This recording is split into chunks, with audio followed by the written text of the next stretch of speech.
Welcome to Metropolis. It is December 6, 2023. I'm your host, Kalden Dhatsenpa. Today, we're going straight into Hello Goodbye Lines with Savanna Craig. Hi, thank you for having me. Thank you for coming on, Savanna. How are you doing? I'm doing pretty well. How are you doing? Yeah, honestly, I'm doing all right. Thank you for asking. Mid-early December funk? Mid-early December. Is that what mid-early? Early to mid-December funk. Yeah, let's call it that. Yeah. No, not really, actually. Anyways, besides the point. What do you have for us today? I have many things to talk about, but the first thing I want to get into is talk a bit about the slogan, "From the river to the sea, Palestine will be free." Of course. I'm sure you've heard this slogan before. For those who don't, it's something that's said often at pro-Palestine protests, and it's not something new. It's a very old term, but recently this slogan has kind of come under fire because people are saying that it's a pro-genocide slogan, essentially like a. How so? They're stating that some media outlets, some people, organizations are saying that this slogan means calls for essentially the termination of Israelis, when the proper meaning of this slogan is calling for freedom of Palestinians. So, I guess to break it down from the river, from the Jordan River to the sea, the Mediterranean Sea, Palestine will be free. And I think there's a lot of kind of dispute over this, and talking about like a one state Palestine solution. So a singular Palestinian state. Exactly, but a lot of what this slogan is really calling for is freedom for all Palestinians. So Palestinians in Gaza, Palestinians in the West Bank, and as well as Palestinians in Israel, because there are kind of three different levels of, I guess, citizenship, like a form of kind of passport that people have, that they have different rights. So essentially, it's calling for equal rights for Palestinians and just essentially liberation, because under occupation and even Palestinians that live in Israel itself, they don't have the same rights as Israelis. So I guess part of it is like geographically, this slogan is it's not asking for liberation for Palestinians only in Gaza, only in the West Bank, only in Jerusalem, but like all over the area, specifically from the Jordan River to the sea. Mm-hmm. Okay. I think that like with slogans, especially, like it can have a different meaning for anyone. I think that some, when they do say this, they do see like a one-state Palestine solution, like a Palestinian state. But the initial meaning of this slogan is that exactly what you said, like liberation for all Palestinians, because under the Israeli occupation and Palestinians living in Israel, as I said, like they don't have equal rights. They don't have the same freedoms.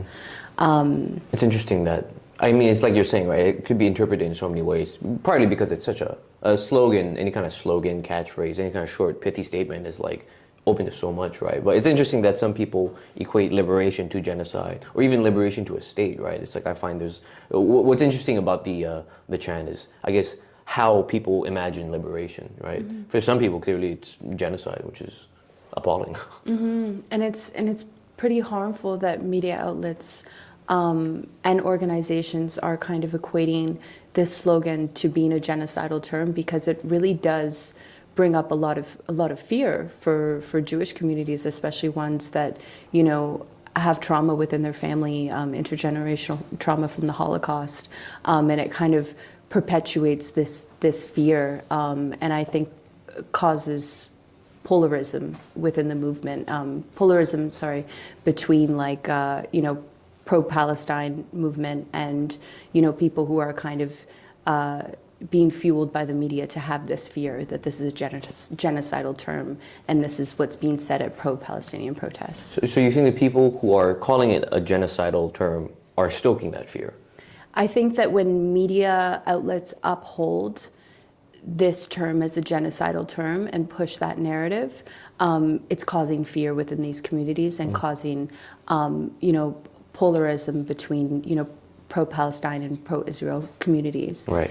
When we should be trying to have people listen to one another and really understand what Palestinians are going through, rather than promoting the narrative that at these protests people are not calling for Palestinian liberation.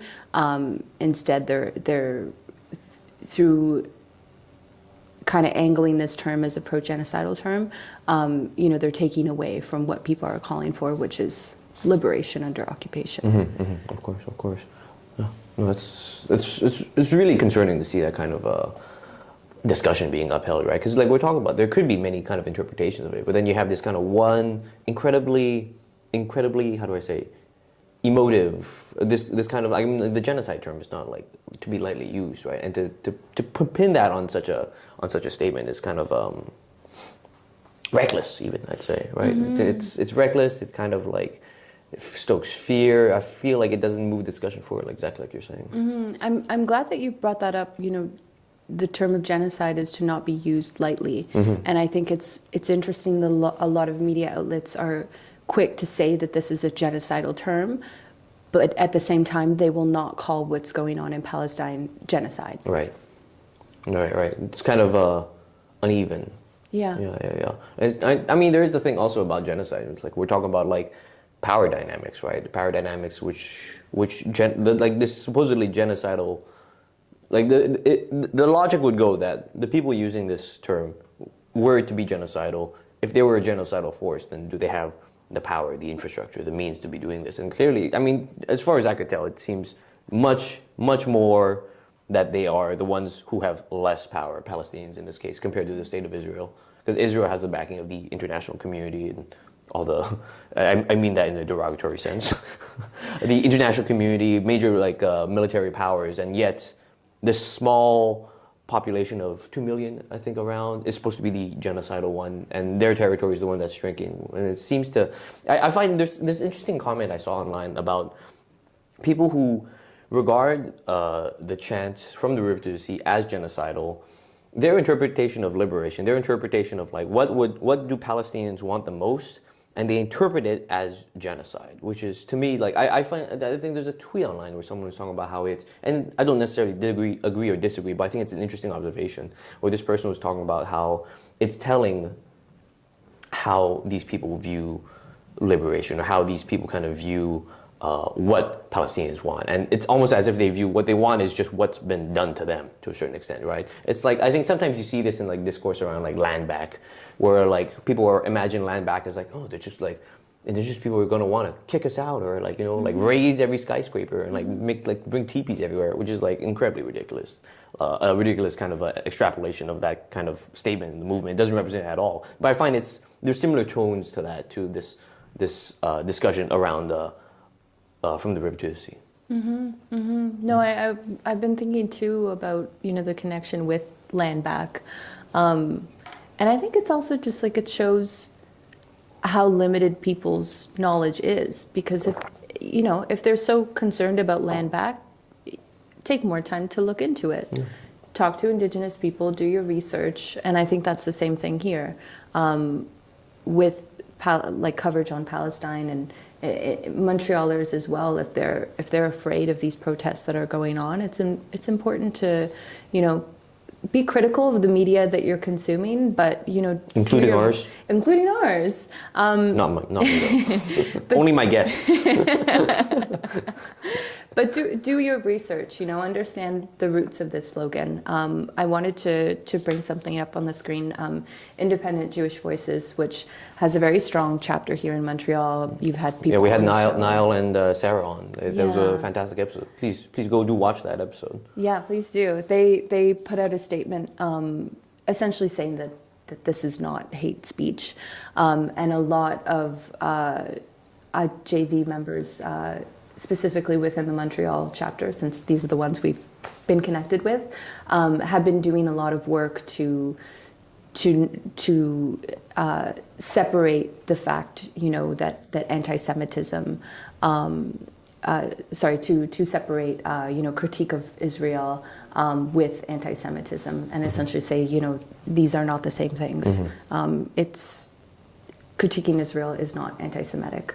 And I think that this does connect to this statement and the work that they've been doing here in Montreal. Oh yeah, that work has been doing incredibly, I think, vital work, because you have this thing where like people conflate the state and like a people, right? Because they imagine, oh, whatever, the state body, this kind of big apparatus is supposed to represent its people. And in certain countries where the people are a little more ethnically, religiously homogenous, then people imagine the state to also be a reflection of that ethnicity.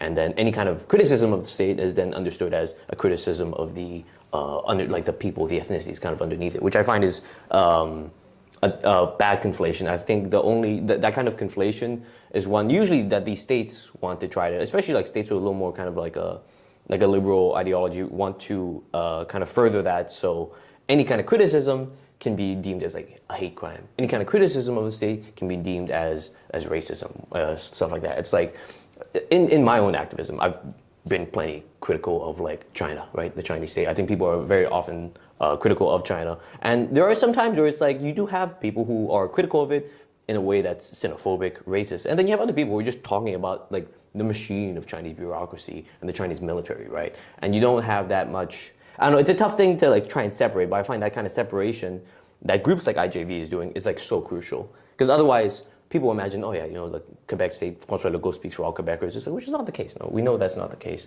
And I think anything to just put a wedge in the idea that a state has an ethnicity or a state is like free from criticism, I think don't always be critical of the state. Mm-hmm. That's what I'm saying. You know, it's like imagine like the way I imagine states and these kinds of like big like apparatuses is like a car or like any kind of machine, right? Mm-hmm. It's like you might have a car, like let's say in this case Israel, built by like Jewish people, some Jewish people, Zionists, right? But then let's say the car is built in a bad way. If the car is hurting people, I'm like, hey, the car is running over people and like hurting people, then it's like, oh, you're being racist, you know? It's like, no, it's absolutely a wrong conflation because the state is separate from the people and from that kind of ethnicity. Anyways, they're doing incredible work. Thank you for bringing this up. No, it's very important what you said, and I think we need to critique, like I said before, media outlets, but politicians as well. I think that Trump was such a good example where so many people were saying, well, they voted him in, but it's like, after we vote someone in, we shouldn't stop applying the pressure. Exactly. You know, we should continue to,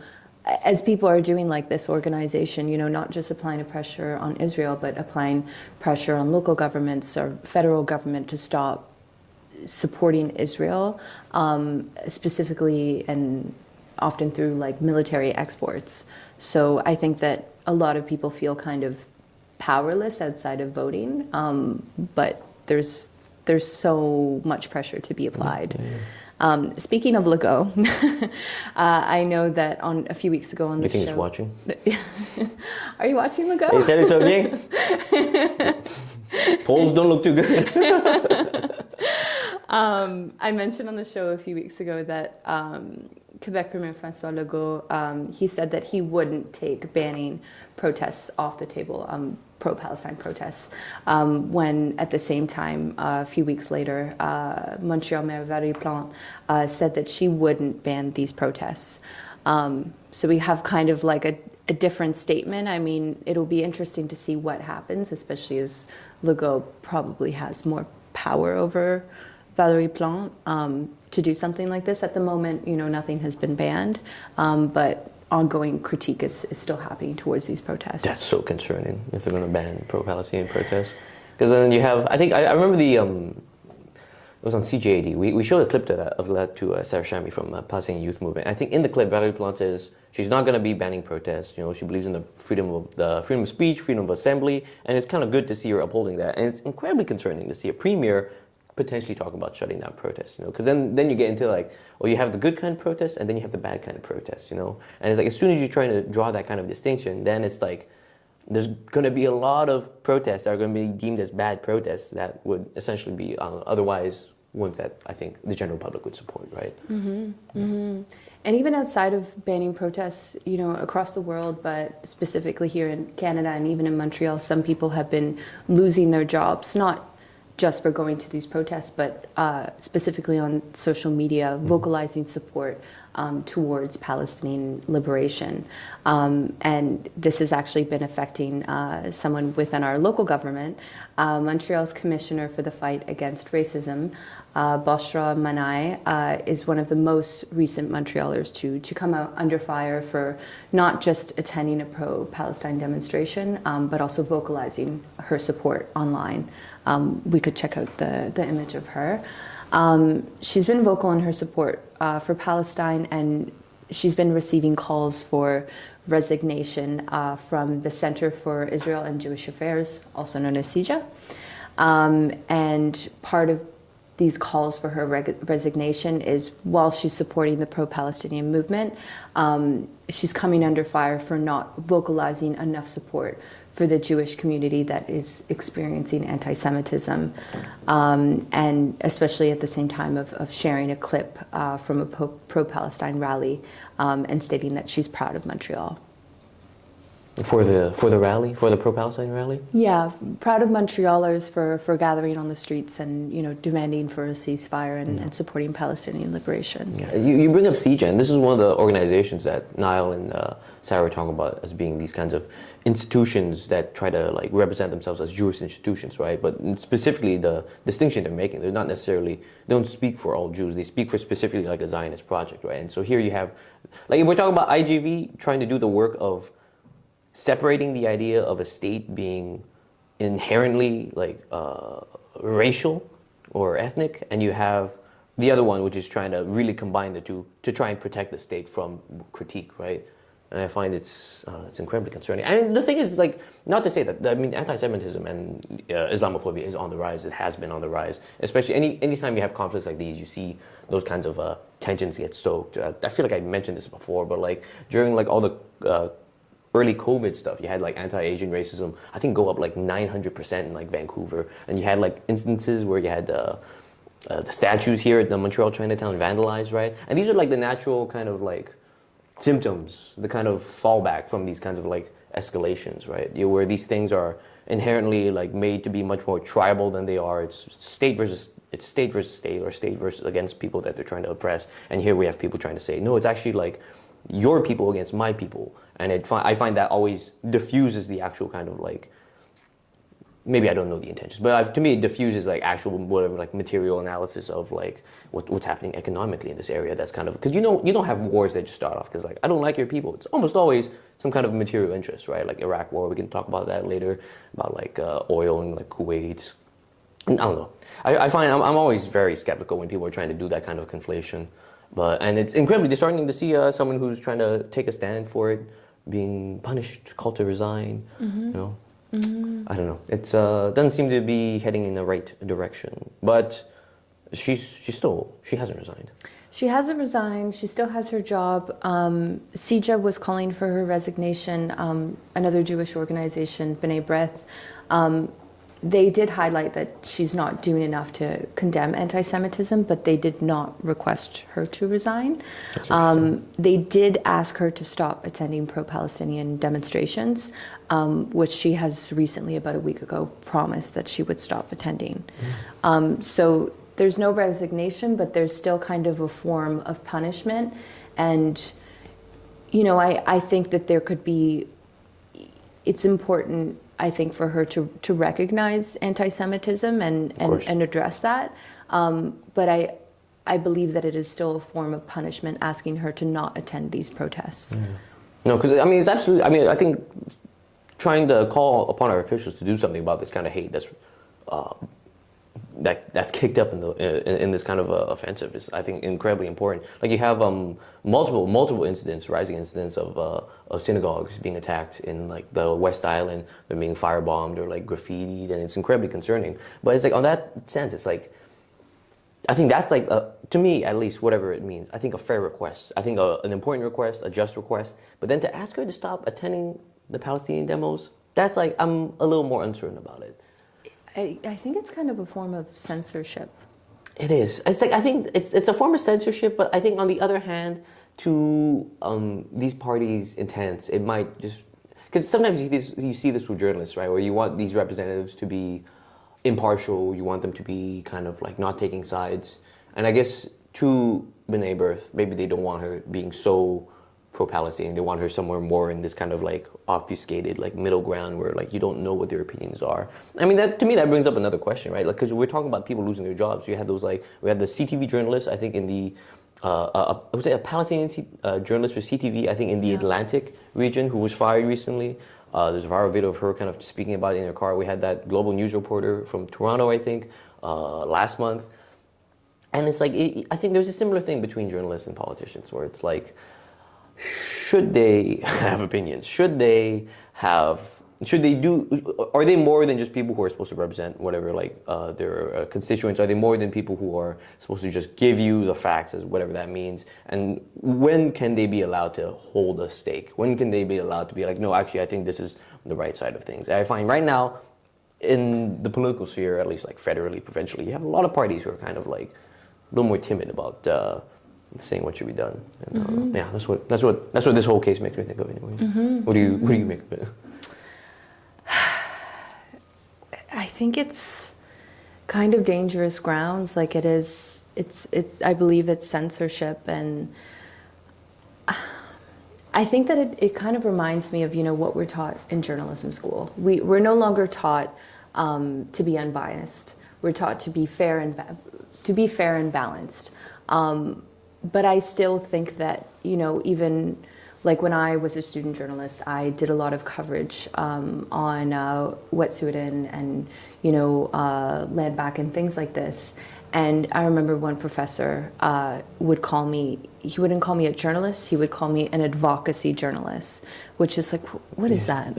Interesting. You want to talk a little bit about what the Wet'suwet'en coverage was that you're giving in case people don't know? Yeah. So there was a project, the Energy East pipeline, that would run from the west coast to the east coast, and some of this pipeline was proposed to go through Indigenous communities, and rightfully so, Indigenous communities that did not want these pipelines to run through their communities were protesting. There's a history of, I believe the term is called work camps or man camps, where workers on these pipelines, that's where they would stay, and there was often heightened rates of sexual violence, specifically towards Indigenous women and other members of the community. Essentially ongoing colonialism for, economic profit, economic gain by the federal government, as well as massive corporations. And a lot of my work that I've done and continuing to do, does provide a lot of space for people who don't necessarily often get a lot of space in the media, and are people who, experience ongoing colonialism, forms of oppression. And I think that in an assumption, because I don't know all of his feelings, but in this professor's eyes, because I provided more space, I wasn't necessarily being fair and balanced. In my opinion, it was the focus of my story. I always made sure to speak to these corporations. I included their interviews. If they didn't respond, want to have an interview, I did make the effort to try and reach out to them. But often, we would have an interview, and I provided their angle. But apparently that's not journalism, it's advocacy journalism. And I think that, I don't know, I think I've strayed a bit from your question. No, that's fine. That's fine. That's just, you take this conversation wherever you want to go. I think that we're not robots. I think that journalists aren't robots, politicians aren't robots. We shouldn't be expected... no machines under here.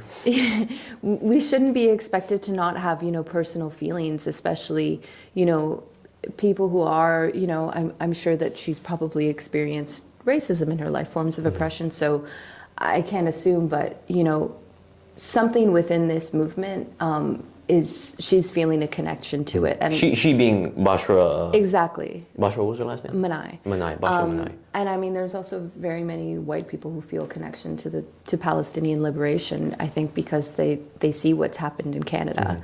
And it's like we do land acknowledgements here. We're starting to have education slowly about, the terrible atrocities that have been and still are committed against Indigenous people.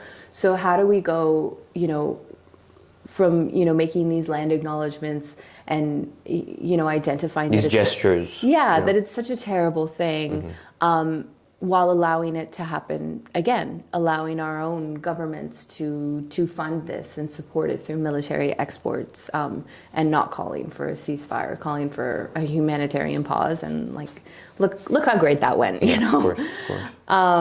So I think that in a case like this, I think that it's fair to call for her to support communities who are experiencing anti-Semitism as well as Islamophobia, but to tell her not to go to pro-Palestinian protests anymore, censorship. It's like if we're talking about this thing where if I haven't seen the benign birth request from her or the open letter, but if the request is for her to stop attending these protests for whatever reasons of we want this public official to not be advocating for one side in this kind of conflict, then why is that not being asked of Jeremy Levi, the mayor of Hampstead, who was saying that very one-sidedly on the side of Israel? He was saying anyone found taking down the posters of there's some in Hampstead, there's posters, and even around Montreal you'll see them of posters that profile some of the hostages that Hamas has taken, and these are clearly pro-Israel kind of posters. In some cases, I know in Verdun, some people have been taking them down, and that's kind of this kind of I don't know what you call it, a little poster war kind of happening in the streets. Jeremy Levi was talking about if anyone is found doing this in Hampstead, they're going to be fined $1,000, and then he also said $1,000 will be sent to Israel, right? So it's if we're talking about Bashra being an advocate for Palestinians, which is she's attending protests, right? Which is I think a different level than setting policy and then potentially giving financial aid to Israel, even though Israel does not need $1,000 from Hampstead. But it's it's the intent, right? It's the intent is the actual level of aid being get. Yeah, I know. It's Hampstead. It's interesting because you have this thing. I remember you had there's legal experts, I'll call it, who was talking about that legislation, that kind of policy in Hampstead, and they're talking about the issue of that is once again you're kind of talking about there's posters that you can have up and there's posters you can't have up, right? And there's sort of an infringement of freedom of speech there, and there's definitely a level of one-sidedness, right? And I'm if that is good, if this kind of thing about one-sidedness, don't attend Palestinian protests is going to be assigned to Bashra Manai, then why is that not being also assigned to Jeremy Levi, right? So clearly there's this we know why, because clearly this is these institutions for the most part do support other large institutions to kind of benefit off each other financially, and I find you really see the depths to which people are willing to exert influence to support a state. I mean, this is a classic example of that. Yeah. I think I'd be interested to come back and have us follow how this goes, but I'd love to have you back on. Yeah, I think I had a moment where I just zoned out there, and I was just thinking about $1,000. Yeah, because I knew about the fine, but I didn't know it was going he said to every Israel. cent will be sent to Israel, is what he said. Okay. I mean, it's on that extent you have I think I've talked about this before, where you have cities kind of committing to we commit to ceasefire, and it was I think it was Burnaby in Toronto, Mayor Olivia Chow in Toronto, who called for a ceasefire, and which I think is interesting because before weeks before she was saying that pro-Palestinian protests are hate crimes, and you have also a lot of Toronto police arresting Palestinian organizers for vandalism, but a scale of which their vandalism department has never seen. So it's not really about vandalism. Vandalism is just the reason they grab onto as an excuse to arrest these kinds of activists, right? Or is that going with this? Anyways, I think it's interesting seeing this kind of the spectrum of what can cities do. On the one hand, you have some cities trying to clamp down on protests. Some cities are calling for a ceasefire. Some cities are saying that they're going to send money to Israel. And then you have other people who are asking for our ethics commissioner. What's your position? Bashra Manai. She is Montreal's commissioner for the fight against racism. Yeah. Wow. Okay. No, yeah. Collective sigh. That's all. Audience just.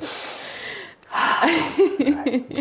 It's good to take a breath. Yeah, it is. This is going to become, in time, this is going to be so stressful. I'm going to make this into a wellness show. I'm hi everyone. We're going to do some breathing exercises, some yoga. Yeah, roll out your mat. Yeah. To continue on with B'nai B'rith, they told B'nai that they want Montreal to adopt the International Holocaust Remembrance Reliance's working definition of anti-Semitism. Several provinces in Canada have adopted this as a way to stand with Jewish communities. I'll read out the definition. This was B'nai B'rith's statement, essentially towards Boshra Manai, asking her to address anti-Semitism. The definition is... This is a really good graphic.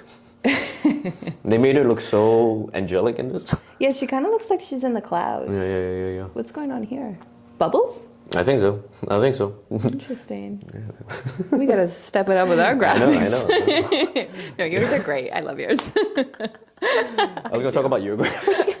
No, let's not talk. Moving on. Sorry about that, folks. Okay, so I'm going to read out the International Holocaust Remembrance Reliance working definition on anti-Semitism. The IHRA definition, I believe the group's called it. Yes, thank you. Now we can say that. I don't have to. You're welcome. You're freed. Wonderful.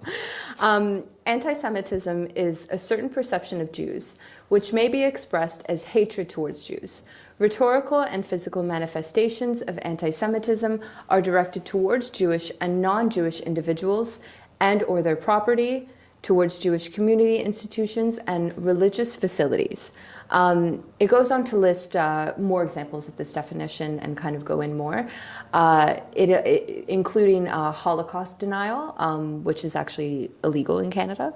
And it does explain that criticism of Israel does not count as anti-Semitism, which I think is really important to identify within their clarification. They're saying criticism of Israel is not anti-Semitism. Oh, interesting. Which I think is so important because there's been a lot of discussion around, anti-Semitism, and unfortunately, while it's so important to call out, the attacks that are going on in Montreal that are anti-Semitic attacks on synagogues and other places, but a lot of some organizations and some people are calling any critique of Israel as a form of anti-Semitism. But clearly in this definition that they want to adopt, check it out. Yeah. It's right here. I don't have it exactly quoted, but yeah.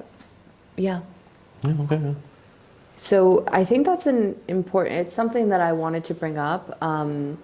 Especially, reflecting, I've spoke about it on the show before, but in October, the Independent Jewish Voices chapter in Montreal, they went to Ottawa to protest a 2-day event being hosted by CJA, which is the Center for Israel and Jewish Affairs. And a part of this conference, many politicians, some from Israel, as well as politicians from Canada, including Jagmeet Singh, attended this 2-day event. And CJA was calling for Canada and leaders specifically to adopt a definition of anti-Semitism that included critique of Israel. So this... Okay, sure. Exactly. So this wouldn't be the same definition that I called out. It would actually call for critique of Israel to be defined as anti-Semitism. And IJV members were there, essentially discussing the harms of this being adopted, because I think that the concern that's there is that if a definition like this was adopted, then we probably could see more fueling of pro-Palestinian demonstrations and support, not necessarily just being condemned, but being prevented. I know the SPVM here. I think SPVM or the STM police. I think they were kind of looking at like some postering that was happening in the metros that was done by pro-Palestinian activists, and they're trying to angle it as, again, through the similar angle of like, oh, this vandalism is also a hate crime, and like you definitely have these kind of attempts by cities kind of like police apparatus that they're trying to find a way to clamp down on these protests, or trying to find a way to stifle at least some of its like efforts, right, through this kind of hate crime lens. And this is clearly a result of CJA, of B'nai B'rith, right? Mm-hmm. And then it's also I don't know. Coming back to Menai, just kind of discussing the critique and calls for resignation. Shortly after she started coming under fire, she did put out a Facebook post that, recognized anti-Semitism. She said that Islamophobic and anti-Semitic reactions are strong, exacerbated by daily life in Palestine over the last 30 days. Clearly, this is not a recent post, it's an older post. Mm-hmm. If the violence in Montreal must be condemned without any ambiguity, it is right here and now to call for an end to the offensive on Gaza. Yeah, and just a little bit more background on her. She was appointed the city's first ever commissioner for the fight against racism and systemic discrimination in January 2021. And her role was created due to a recommendation in a report stating that the city of Montreal turns a blind eye to racism. She essentially advises political bodies how to fight racism and promotes Montrealers to know their rights. She clarified that she does serve a city, but does not have a role in public representation.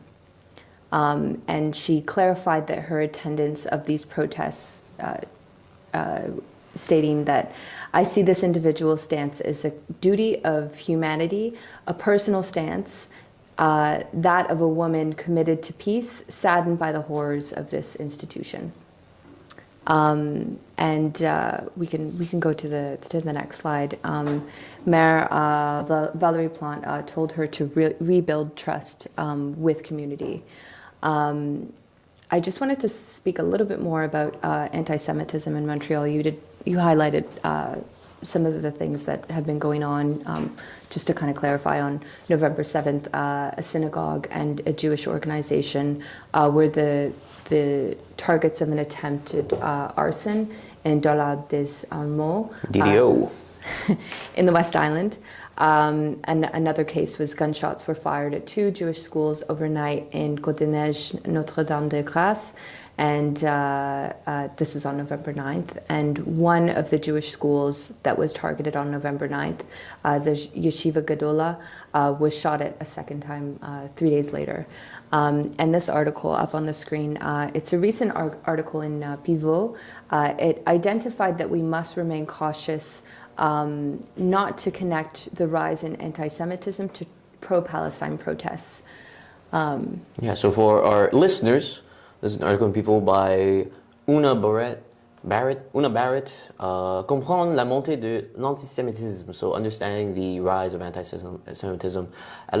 Alors que la violence antisémite augmente à Montréal, il faut éviter d'accuser trop rapidement le mouvement pro-palestinien prévenant certains. So yeah, exactly what you're saying. So like looking at the anti-Semitic violence that is rising in Montreal, it is important to avoid too quickly accusing pro-Palestinians, the pro-Palestinian movement. Mm-hmm. We in this article, a member of Independent Jewish Voices, Niall Ricardo, who's been on the show. Shout out. Thank you for coming on to our show, Niall. If you're listening.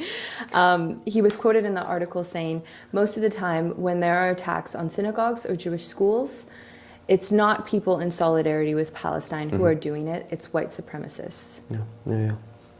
No, it's an incredibly important thing to know, because I think you have this, it's like I was saying before, you have this kind of tribalism that's activated anytime there's war, right? You saw this with the war in Vietnam. You saw this with like, when there was like World War II was happening, right? In like Canada and the US, the internment of Japanese, Canadians, Japanese Americans, because the idea was like, they're going to have some kind of like allegiance to the country of their like origin. And sometimes some of these people had been here for like 2 generations already, right? And they consider themselves fully Canadian, fully American. But this idea that there's this kind of tribalism that they're going to resort back to is like I find preposterous. But I think now brings up an important point, right? Because then people start to expect that kind of tribalism, and then also people assign it to movements that are calling for peace, right? Because if we're thinking about, if a war kicks up this kind of like tribal hate against like other ethnicities, then the simple answer would be just ceasing the hostilities, right? And then just working towards a peace, working towards a lasting peace.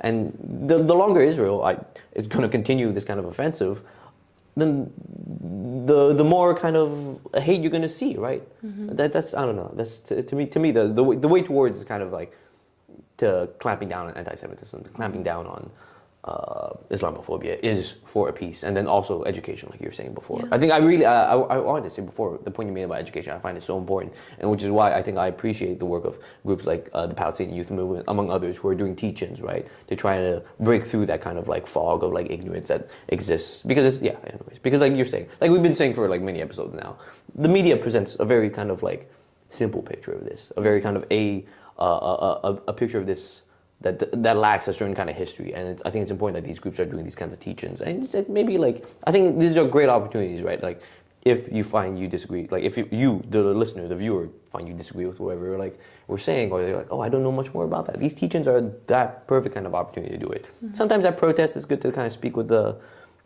more like organizers or other kind of like protesters, but I find there's usually kind of a charged air about it. You have to find the right person, but these teach-ins is like that's the time to do it. Absolutely. I'll quote another person who was interviewed in this article. Kalman Emmanuel, the spokesperson for the Council of the Jewish Community of Montreal, said in this piece, "We don't know if these attacks on the synagogue and schools are linked to the pro-Palestinian movement. But with what is happening between Gaza and Israel, there are a lot of emotions coming from both sides, which can lead to violence," which I think really connects to what you were just saying. Of course, yeah. There's been kind of more of a contentious issue that happened a few weeks ago that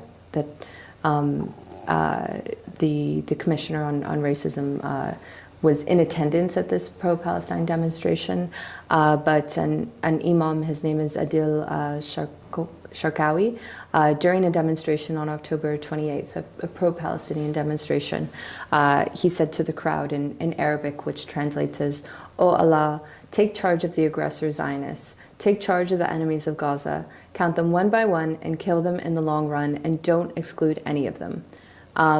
There's been a lot of condemnations and shock towards this. Prime Minister Justin Trudeau described this as an anti-Semitic remark. The leader of the Bloc Québécois, Yves François Blanchet, thank you, said it was a criminal gesture. And Québec Solidaire Member of Parliament Haroun Bouazi, who supports a ceasefire in Gaza, has come out and said that. He also strongly denounced these comments, stating that it was harming the Palestinian cause. Yeah, because I mean that's a incredibly barbed words where it's like you're not calling for a ceasefire by saying that, right? You're calling for like increased violence. Yeah, increased violence, which I think connects to what you said about what comes in diaspora communities from violence in Israel. Yeah, you just feed into the us v them kind of mentality. Absolutely, polarism. Yeah. The imam responded, stating that in a video that he had not referred to Jewish people in this speech, and specifically was calling out Zionists. The RCMP has launched an investigation into this event. Sure. Are the RCMP's looking into anti-racism? Or looking into racists? I think specifically looking into the imam's speech. Okay. I think they're taking it as like a criminal offense. That's great. Like as the leader of the Bloc Québécois said, it was a criminal gesture. So I think this is the approach into how the RCMP is looking into it. I think I understand. I think it's interesting because you have these kinds of statements that are like from like Justin Trudeau, Yves François Blanchet, Haroun, which are sort of like, they're all sort of towing the same line, but there are important distinctions, right? Mm-hmm. Like I think Justin Trudeau is doing like the Sija benign birth thing of like kind of conflating that statement where he calls for the murder of Zionists. He calls it anti-Semitism, right? Which kind of, I find that kind of goes in line with the things that Sija and benign birth are saying about the imam? No, what Justin Trudeau was saying. Oh, yes. Yeah. So Justin Trudeau says that that's an anti-Semitic remark. And the imam is like, no, it's just only the Zionists, which is like, I mean, like, don't be calling for murder at the protests. That's like such a inflammatory kind of escalatory move to do. It doesn't really call for peace. Hurts the movement, I would say, but division. And I think it's important what you said about Palestinian youth movement holding these teach-ins, where it's not creating division. It's acknowledging that people might not have all the facts. People have information, misconceptions about the movement, but it's trying to, bring people closer together, have people understand. But foster understanding. That's it. Yeah. Because even journalists don't have all the facts. There's like we know we're seen. Yeah, but I mean, even like us, other people, like people like we're at the CBC, who used to be at the CBC. It's like they have this kind of like, I mean, that's the thing with like knowledge, right? You get so far into like, I mean, academics also face this all the time where like, oh, I want to know what there is to know about this, and it's just never ending, right? There's so many little kind of angles to go at, and at a certain point you're like, okay, maybe that's enough. But it's important anyways to do this kind of teaching to kind of bridge that gap of knowledge, because anytime there's that gap, could be dangerous. People could see that gap of knowledge, and then instead of trying to foster understanding, they're just trying to foster more like violence, trying to rile you up, like what this imam was doing. 100%. Speaking, I guess, of intense reactions and kind of polarism, recently, a few weeks ago, just across the street, on November 8th, there was a keffiyeh sale at Concordia hosted by Solidarity for Palestinian Human Rights, the Concordia chapter. The money from the sales was announced to go towards providing aid in Gaza. Startup Nation had a booth in the mezzanine nearby the SPHR sale, where pro-Palestinian activists said that members of Startup were antagonizing people participating in the sale by postering flyers for Israeli hostages taken by Hamas on October 7th. One person reported being the target of an anti-Semitic insult, an accusation that's strongly denied by the person who made these remarks. Like the alleged person who made the remarks. I did some kind of investigating after this happened, looking at the videos online. I screen recorded a video taken from someone who was actually at this event, and essentially this person is being said to have said an anti-Semitic term that starts with C. They allege that this person said it towards, someone involved in Startup. I think the term begins with K. Sorry, thank you. Yeah. I'm mixing it up because... not that I'm the next person. Sorry for the mix-up. I mixed it up in my brain because the person who said the remark said that they didn't say the K word, they said the C word, like, the one they use in the UK. Yeah, sure. I wasn't using the racist one, I was using the sexist one. We can check out that video.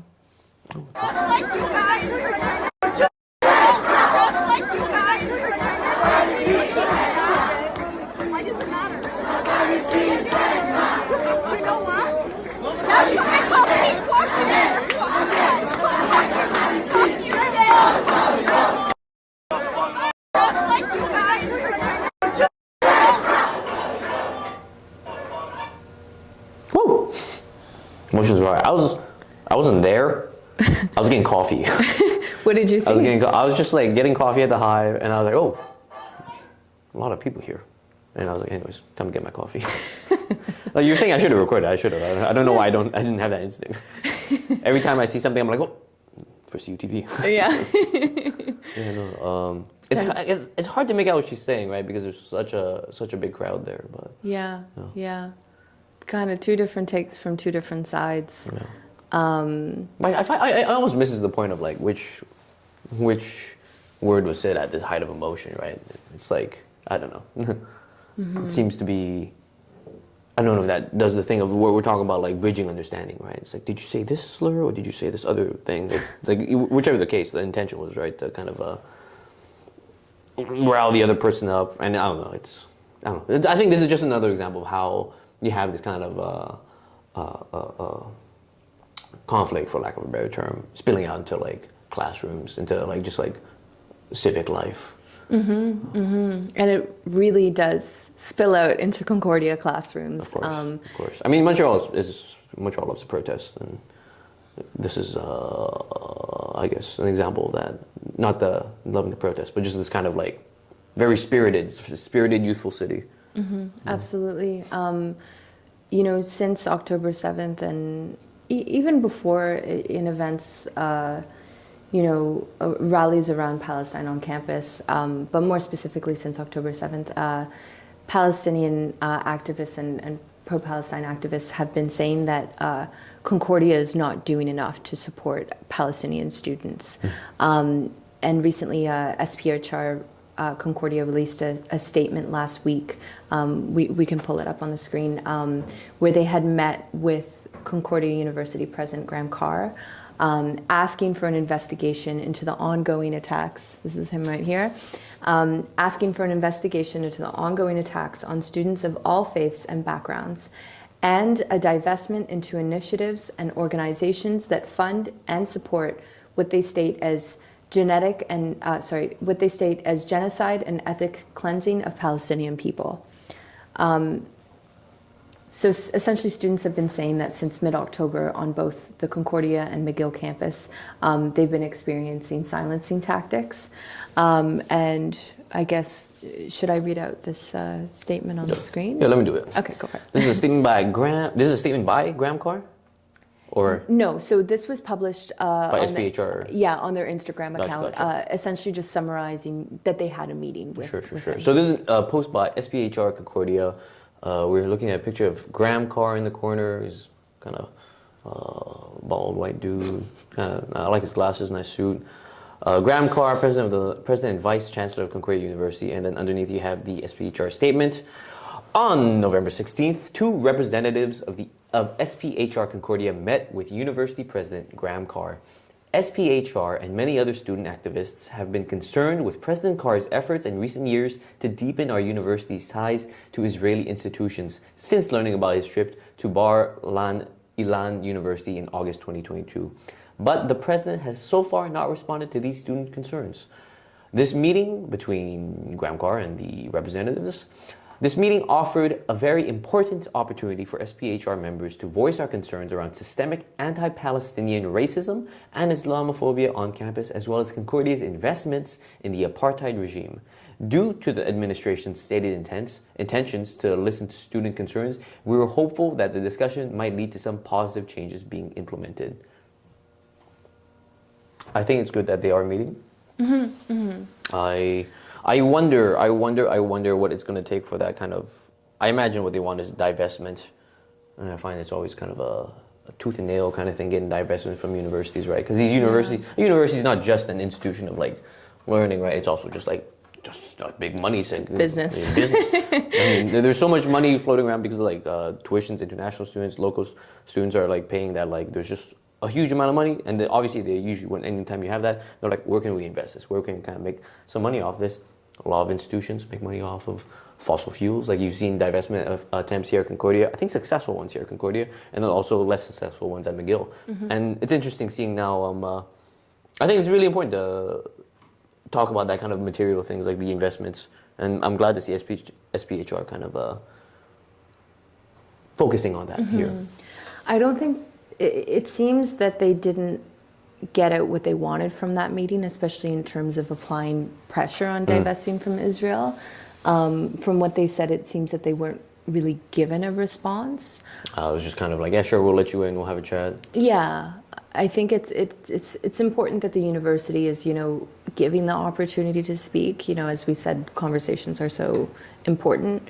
But I think they were hoping for a reaction and action, but that's not quite what they faced.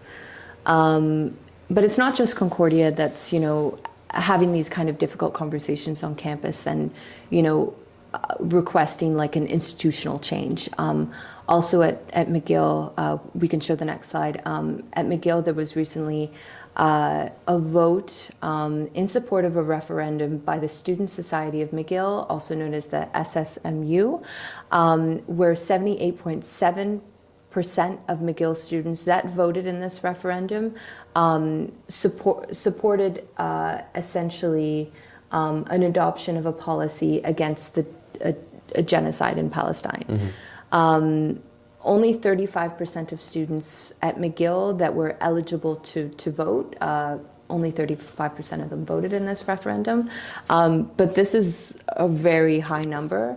Yeah, it's hard to turn people out for student elections usually. It's always a low voter turnout thing, much like municipal elections. Yeah, very true, very true. SSMU said that this was the highest support for a vote in SSMU history. And essentially, within the referendum, they were demanding that McGill publicly condemns the siege in Gaza and what they call genocidal campaign on Gaza at the hands of Israel.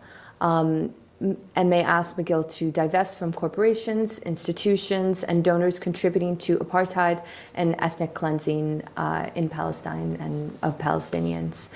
The issue that kind of stems from this vote is, people celebrated, such an overwhelming support and the fact that, we're going to see change. However, the Quebec... there is a big however. The Quebec Superior Court, which we'll see in the next slide, has halted the adoption of this policy until the court can hear both sides of the policy on March 25th, 2024. Here it is. Here we have an article in CBC News by Holly Cabrera. Quebec Superior Court halts adoption of pro-Palestinian McGill Student Union policy. University has warned student group to stay away from contentious issues. And then we have an image right outside the arts building, I believe, at McGill. Students from Concordia, McGill University de Montréal held walkouts to show solidarity with Palestinians in Gaza. Yeah.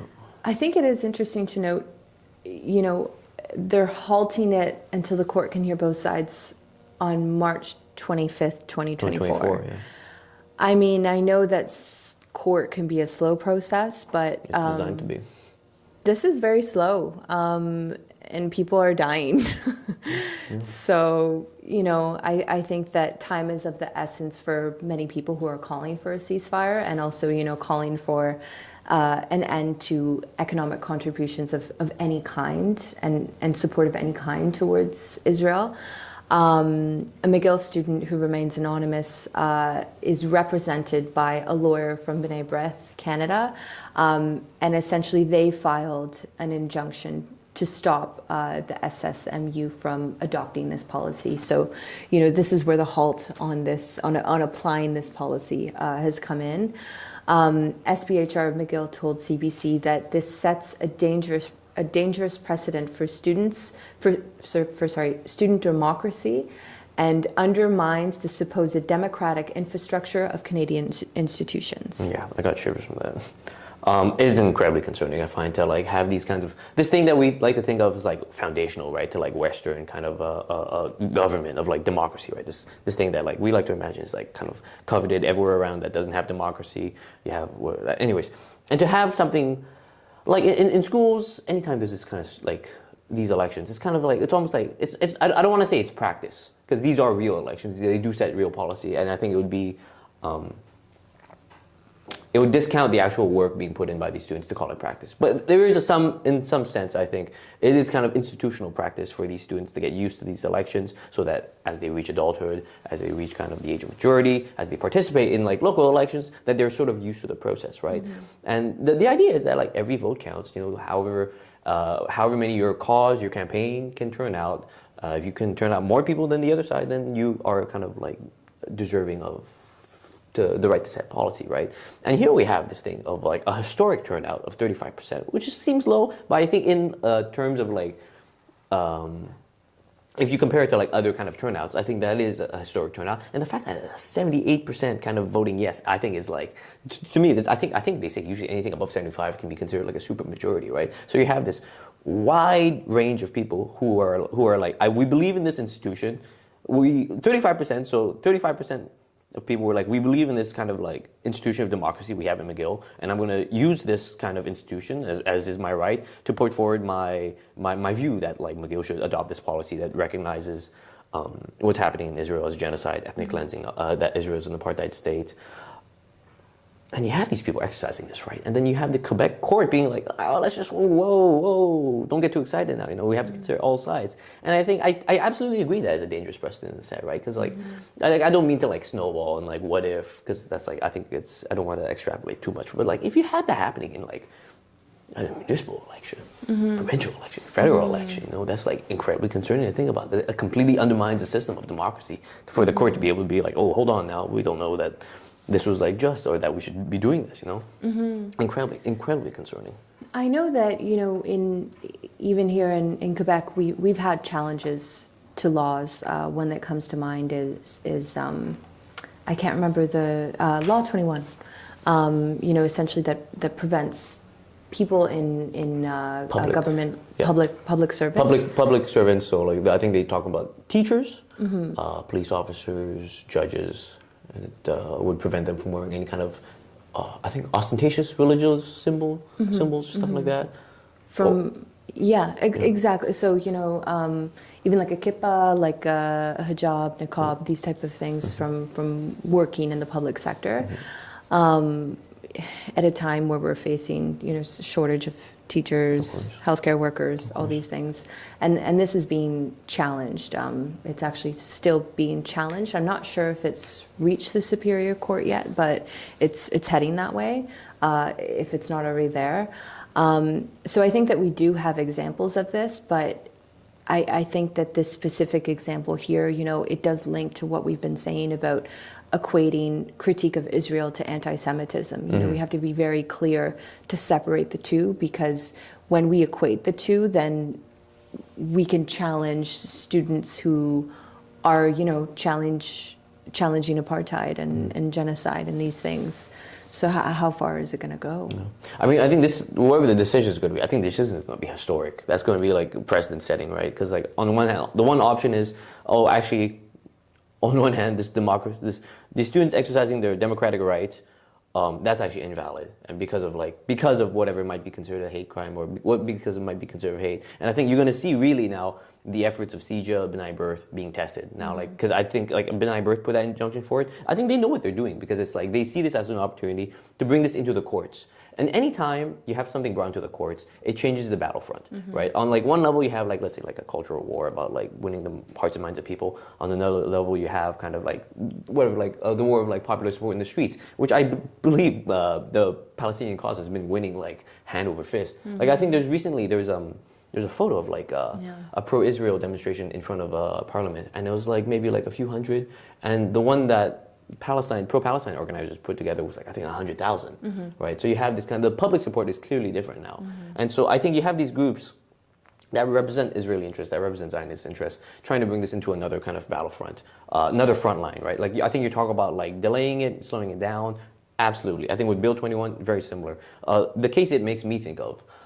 In 2020, you had the Montreal dock workers who are going on strike, and the dock workers strike is serious because the dock workers strike actually affects like just the infrastructure of like a whole region. A dock worker strike affects not only Montreal, it affects like almost the entire St. Lawrence Seaway, going all the way to like the Midwest, all the way to Chicago, all the way to Detroit, right? So you have a huge area affected. And the leverage, they understand the leverage they have. The Liberals also understood the leverage they have. And I think before, this is like interesting, because before even the first day of the strike, it's about what kind of resources do you have? What kind of legal resources do you have? What kind of lawyers do you have at your disposal, right? And I think what CJA and B'nai B'rith might be betting on is that they might be able to win the fight in courts where they have more resources, more legal resources than the Palestinian organizations do. Do they? I don't know. But I think that is part of the logic of why you want to bring this kind of like battle between like pro-Israel, pro-Palestine into the courts in Quebec rather than keeping it into the streets. Because in the streets, they've been losing.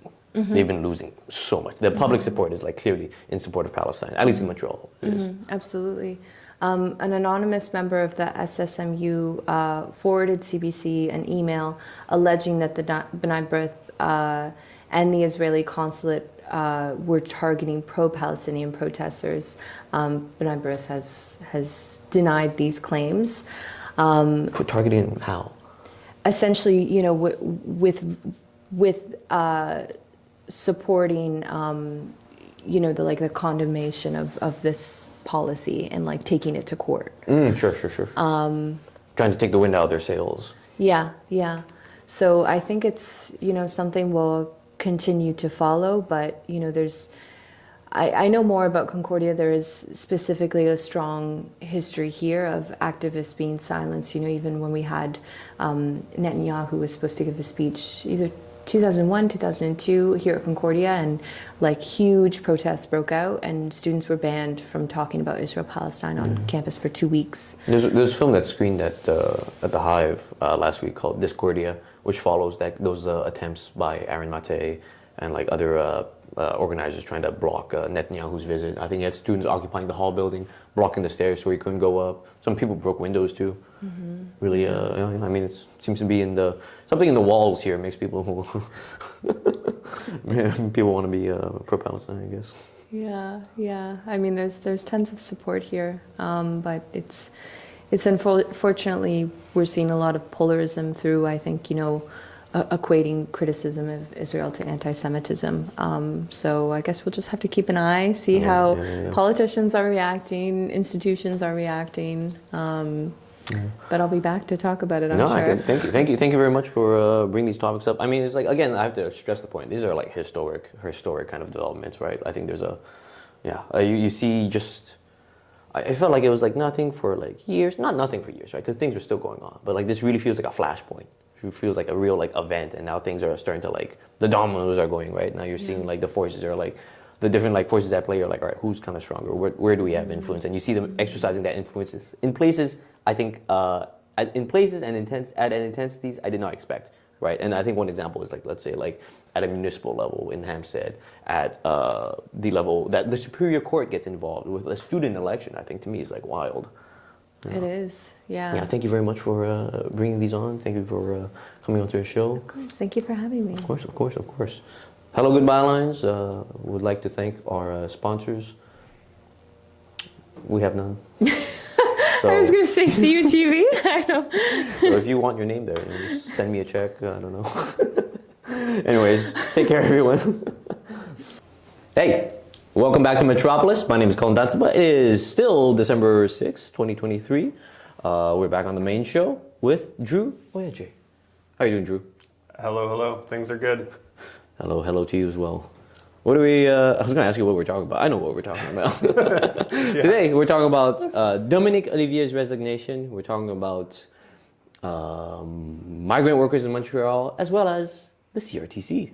I wonder what they're up to. She's going to tell us later. First, Dominique Ollivier resigned last month.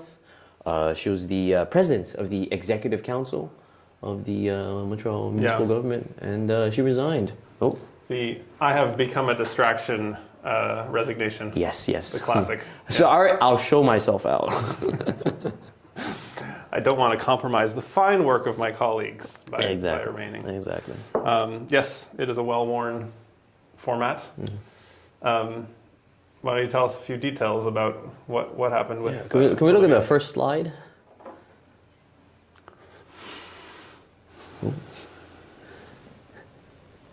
Go to no, we don't have.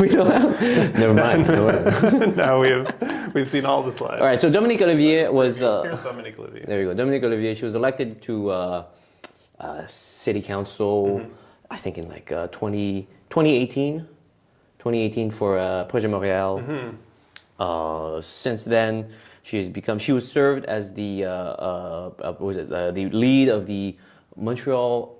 The OC, Montreal Council for the Public Consultation Council, and since then she became the president of the Executive Council, and she resigned because, like you were saying, she was kind of becoming a nuisance, a liability, because not the current Executive Council, but the body of government she used to kind of be in charge of was found to be spending a lot of money. Mm-hmm. I think some of those include like $700 meals, kind of lavish. $350. $350? Yeah. Not bad. I just inflated that. I was thinking about what I had last night, maybe. Yeah, you've been dining at Shea. Exactly. Yeah. Thanks, CUTV. Yeah, and so she's been kind of accused of kind of overspending these kind of public expenses. I know the Denis Goodell team has called for her resignation, as well as other people on the who are in charge of the Montreal Public Consultation Office. One thing I actually didn't notice is what do you know what borough she represents? I think she was in Plateau. Okay. I think Plateau. I could be mistaken though. Cool. No, Rosemont. It was Rosemont at Petit Patrie. Close, very close by. They are Plateau adjacent. Yeah, similar vibes. The new Plateau. Yeah, literally, yeah. Plateau 10 years ago, maybe. Yeah, I mean, my thoughts on this are that, I guess a few things. One is that, I think these things obviously get sort of blown out of proportion. I think it's like a $300 dinner now and then is pretty standard. Business, like there was like 70 business dinners at Chez Alexandre, I think, in like 1 year. Honestly, that seems kind of standard too. If you're, I mean, I don't know. I don't actually know the circumstances. She hasn't provided the details. She didn't try to defend each budget line, probably wisely. But if you're a functionary who whose like job it is to like maintain relationships with people and make things work, yeah, you're going to have a lot of dinners, and you're probably going to pay for a lot of dinners, whether it's with your staff or with other people. I feel like that kind of stuff is almost. I feel when I hear about like $300 dinners or like even like would you say 7 times or how many times? 70. 70 times a year. So throughout a year, I find like at like a provincial, federal level, it seems kind of like more like normal. But I guess that's like 1.5 times a week or something. Yeah, exactly. Yeah. But I guess there's something about it at a municipal level that people feel is excessive. I don't even know. I think these things just become these kind of budget lines, these expense items when they become public, just become, I think, an easy target. Like, right. There was a conservative minister. Was it Bev Oda? I don't know, this is in the Harper years, so like I'm dating myself here, but I think she paid for like a $10 glass of orange juice or something. And now I think that's pretty standard now, probably. That's what I pay for a glass of orange juice. Little thimble. They're like $10. I'm like, all right. But it was literally national news. Of course. But it's like totally out of proportion, right? Like you're talking about people who are like handling, multi-million-dollar budget lines. I mean, at the federal level, you're talking about people who are handling multi-billion-dollar budget lines. Nobody should, if they were thinking proportionally to impact on taxpayers, But it's kind of like a smoke, there's fire kind of like PR move, I think. And it's just an easy way to score political points. It's like, it's not relatable, I think, to the average person to like go to Chez Alexandre 70 times a year. Yeah, so it's like, look what they're overspending while eating, they're probably overspending in government too. Or is that kind of suggestion, you think? Yeah, and then her successor, I think the OCPM was saying like, oh, this is the office was badly run, and said some vague things about that. It may well have been. I don't actually know, but I think it's a bit of a cheap thing, and I think, but it's also hard to take that stain off. Once you've been in the papers, so it's like okay, then it's like journalistic integrity. Like okay, are we going to like pay attention to that? I mean, it's a newsworthy thing. And you probably do have to, if you're a public servant, you do have to justify those things. So I'm not saying it's like overly justified, but I guess I'm just trying to temper the like outrage meter. Sure. Like I can totally see how if you're in that situation, I don't know if the $350 dinner was like for a bunch of people, in which case, I don't know, that's like one fancy dinner. Yeah, that's a lot of orange juice. It's a lot of orange juice. It's only 35 orange juices. I mean, if you're having orange juice with 35 friends. Yeah. What a night out. It's easy to spend that much. But anyway, the point is, you can make something sound like anything. So I would temper it on that sense. And I would, I think in her defense, ascribe a certain amount of, racism and misogyny to the tenor of this whole outrage. Yeah, because she's been receiving kind of very racist kind of calls for resignation, right? Yeah, well, she made a point of mentioning that. And I see no reason to disbelieve that. No. On the other hand, I guess I would just say, not from a personal perspective, but from a systemic perspective, when you're a high-level functionary in a neoliberal machine that totally lacks imagination and is advancing a planet-killing agenda, you got to have some kind of consolation prize, right? And I think for the sort of enlightened professional neoliberal functionary, a nice meal Yeah, right, of course. is that, right? I mean, you have, you know, I don't want to draw a direct comparison, but in like authoritarian regimes and stuff, you have people on speed doing cocaine, all these things, and they're carrying out these horrible atrocities. Right. That's kind of the and it's the palliative. Yeah, for or in that. the corporate world, same thing. Like people who, you know, you're cheating thousands of pensioners out of their stuff, and then you're snorting coke off the marble bathroom sink or whatever. Like this is like a caricature at this point. I mean, you don't even have to cite a specific example, but, and I'm not saying any of the people in Montreal are doing that. I mean, I'm not saying they aren't either, but we'll find out. But what I am saying is that people who are,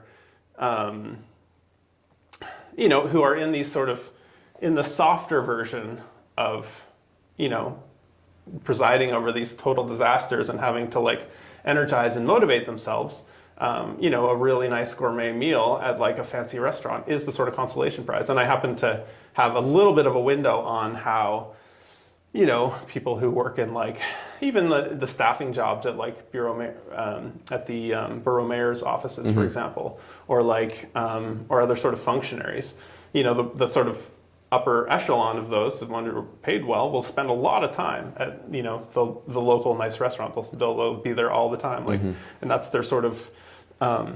It's the sort of it's a motivator, but it's also sort of a stock and it's sort of a currency. You know, it's a thing that creates a shared experience, it creates the sense of community. I mean, food does all these things, right? Of course, yeah.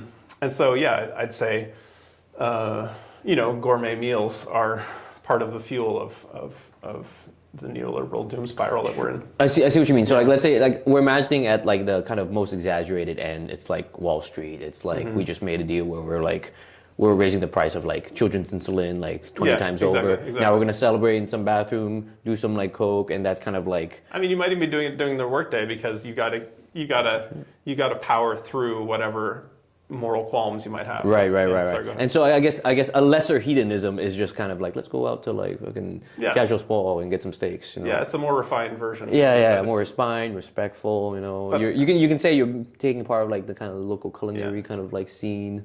You're getting to enjoy the fruits of the gentrification that you've helped kind of make happen. Exactly. Yeah. I think it's way more socially acceptable. It's, you know, but it has a similar function, I guess is what I would say. What's the most expensive meal you've had?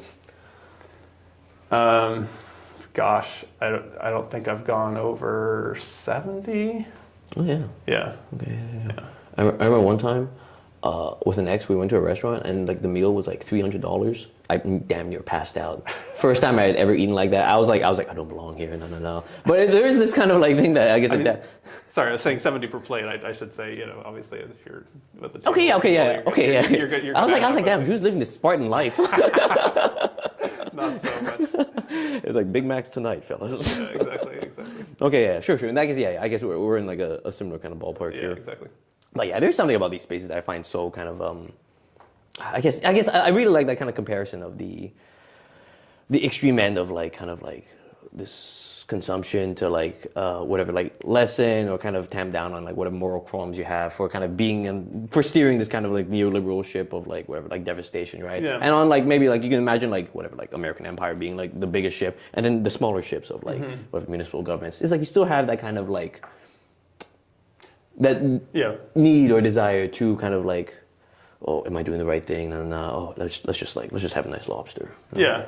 I think you need like a pleasure currency, like something to like motivate you on a basic hedonic level. Yeah. But then you also need like a social value indicator currency that makes you feel like, oh, like when you're eating at a, you know, 2 tiers up restaurant, there is sort of your place in the social hierarchy is being inscribed in that moment. So you're looking out at the people going past to go to the shawarma place, and you're like, look at them, look at them out there in the cold, something like that. Yeah. I mean, I think that is a way that we create the self identity of being in a sort of elite, but also. We indicate to each other, of course, that we're in that situation, and so the fact that it tastes good and makes you feel good is, is just one of those. One of Yeah, the yeah. elements. Another thing is like, oh, I went to Joe Beef last night, or I went to like well, that new trendy restaurant. Is like, actually, I was there, Yeah. with a lot of people. Yeah. We spent a lot of money. Yeah, and I'm definitely not saying it's not okay to enjoy good food, but Of course. but I think in the context of power structures, I think we have to understand it. The other piece that's interesting is that Luc Rabouin from the Plateau is the new replacement as chair of the executive committee. So I'm curious if you have any reactions to that. I mean, there's kind of a significant kind of, I guess, elevation for Luc, because people call that the president's chair of the executive committee. They call it the second most powerful seat in the municipal government. Yeah, and you could call it a meteoric rise. He came in halfway through the last term, so he's barely, if he has completed a full term, it's only barely. So it's been a quick ascent. It's going to be interesting seeing what they do with that, because I haven't, like, out of the policies that they've been putting on, like the Plateau, most of them I'm like, oh sure, it's kind of like in light agreement with, but it's going to be interesting seeing what he does with that kind of like this new level of influence, as it were. Yeah, I mean, I don't know Luc, but I get the sense that he certainly associates with various progressive actors in the city, and I think it probably has at least something of a reputation as a progressive within the bigger structure of Projet Montréal, especially since they've started courting, or I think two cycles ago they started courting, former CAQ, MNAs for their for the suburbs. So within the overall structure of Projet Montréal, I think there is an opening there for progressive forces to have a little more of an open. But then again, progressives in that situation will often have to demonstrate how not progressive they are. Right. One of the compromises of reaching that power is that you gotta let go of some of that stuff. But yeah, I mean, on a completely hypothetical level, just in terms of how power works, I'm not saying Luc is going to do anything in particular, but or that I expect anything from it, but having, in theory, having a progressive in that kind of situation, when you're presiding over a budget of $7 billion. $7 billion, yeah. I mean, like basically the table scraps are in the millions, right? And so if you can just like write in a little tiny budget line for $1 million of community organizing, dressed up as some kind of community consultation or something, could honestly transform the city in the right context, so you're in a funny situation where having that sort of progressives with access to levers of power has tremendous potential. Even if you are talking about the tiniest, you're not going to triple the housing budget necessarily, and like cut the police budget to the bone. That's probably off the table completely, just because of the power structures that they're dealing with and the identity of the party and the electoral strategy and everything else.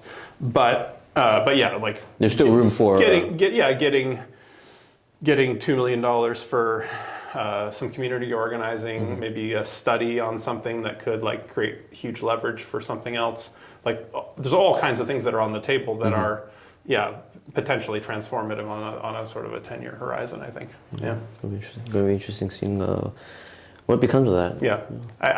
I should say that I have absolutely no expectations of Luc doing that, because I've been disappointed by so many people with his exact profile in the past. But I do think that that is there. The chances there. The chances there. The path is there for him to take that. Yeah. We should have him on. Anyways. Yeah, Luc, if you're out there. Luc, if you're watching this, let's go on to next topic. Absolutely. All right, terrific. We have all right. So this is so for our viewers at home. Right now we're looking at a photo series that was published in Cult Montreal. These are photos by Tamara Abdul Hadi, documenting the lives of Montreal's undocumented workers. And so we're looking at a picture of Bakhar Singh and his family. We have his wife, 2 children. They're sitting on a couch, nice lighting. There's a big, a very large, what's it called? Stuffed husky? No, not stuffed. Not taxidermied, like, what's a plush? A little plushy husky. And So essentially, the topic we want to talk about that this photo series, I think, starts to give image to is migrant workers in Montreal. You have this thing of like this increasing portion of specifically like something like agriculture. Agriculture, especially, I think relies a lot on like migrant work. I think if anyone is at the airport, there's been a few times at the airport where I've been there and I see like, I think one time I went to pick up a friend and she came off the plane from like Guatemala, and almost like everyone from the plane immediately went into this like van and then like just went off. I heard them talking and they're going off to like work on a farm, and then they stay there for like whatever the season, and then after that they go back to Guatemala. Absolutely, yeah. And you have this kind of work. Some people call it surplus labor. It's very kind of like you have these like floating populations of labor that start to like become a huge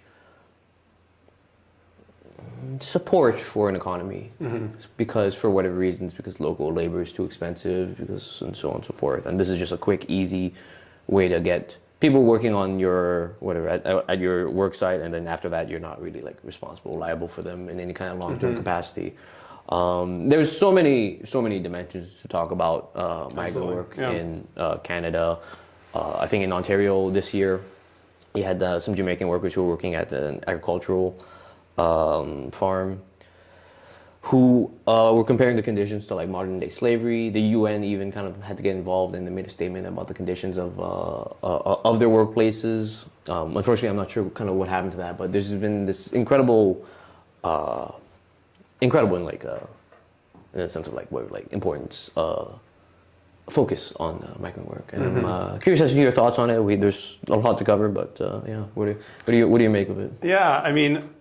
So yeah, I mean, migrant workers sort of fit in several categories. So like on the one hand, you have the sort of general, like people who are immigrants who are like trying to get residency or trying to either be refugees or they're actually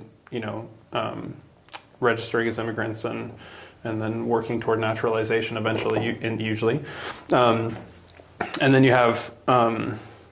Temporary foreign workers, which is Canada's actually on the cutting edge of highly rationalized neoliberal exploitation of vulnerable populations, basically. I thought you were going to say something good. Something good. I thought you were going to say we're on the cutting edge of basically taking people who are in desperate situations, often because of Canadian foreign policy, or at least in part, there are people who are fleeing, sort of security forces working for Canadian mines who are displacing them from their land, who end up as temporary foreign workers. That's totally a thing. But often, is more generally as part of the system that Canada's broadly involved in globally in terms of like keeping third world or global south economies from developing, from being able to exercise control, and instead making them basically like resource and commodity colonies, and also sources. And consequently, because that when you create that kind of situation, you in an economy, you end up in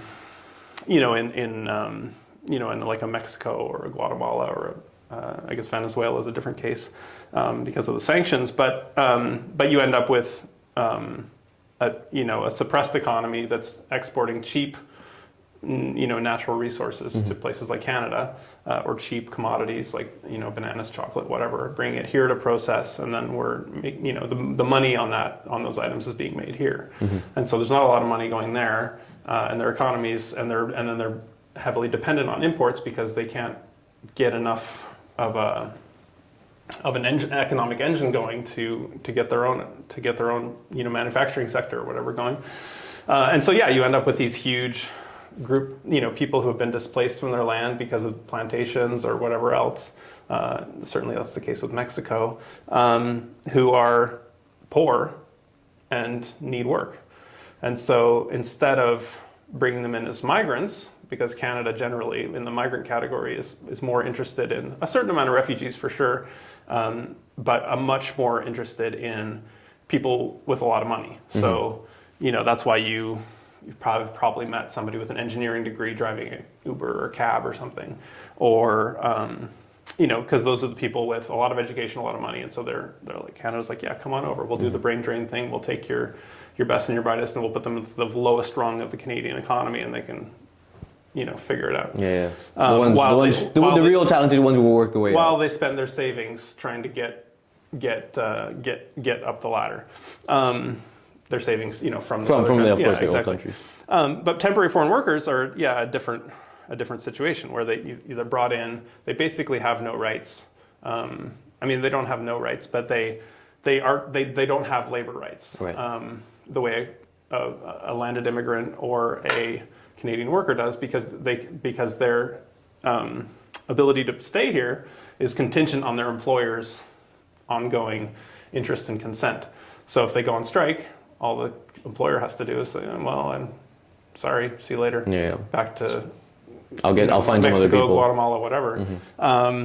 And so, you have this underclass that's sort of legally being integrated into the economy. And then next to that, you have undocumented workers who are sort of the unofficial version of that, which is mostly how they do it in the US. They don't have as much of a temporary foreign worker situation as far as I understand. They just have a lot of people who are undocumented who are working and getting paid, less than minimum wage probably because they're vulnerable, because ICE or whatever in the US can come and knock on your door and just take away your kids, take away your put you in cages, whatever they're going to do. And the enforcement mechanisms are very much sort of created with that in mind to keep the temporary foreign workers are kept in this state of insecurity because just structurally, but then the enforcement mechanisms are what keep the other sort of population of migrant workers,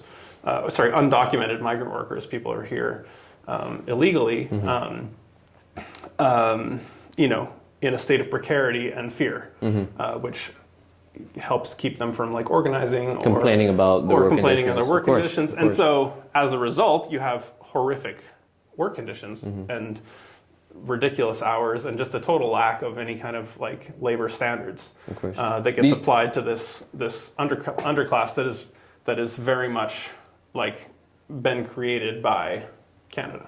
Yeah, these people are essentially invisible to any kind of labor laws that we have, invisible to the state. Yeah. Except for the only visibility they have to the state is to the bodies that we have that want to get rid of them, right? That want to take them out. Because otherwise, any kind of to recognize them as whatever, as human beings who are in deserving of rights would kind of maybe I think in the state size potentially not be good for the economy. And then there's also I find there's the other angle as well about when you have people as when you have politicians and bodies that try to make immigration this contentious issue, we have too many immigrants, right? Do you think so you'll see polls there, do you think Canada has too many immigrants? And if I question it, the question is always posed, I find, in a bad faith way, where do you think we should have this many immigrants when we have a housing crisis? Do you think we should have this many immigrants when we have this issue with how many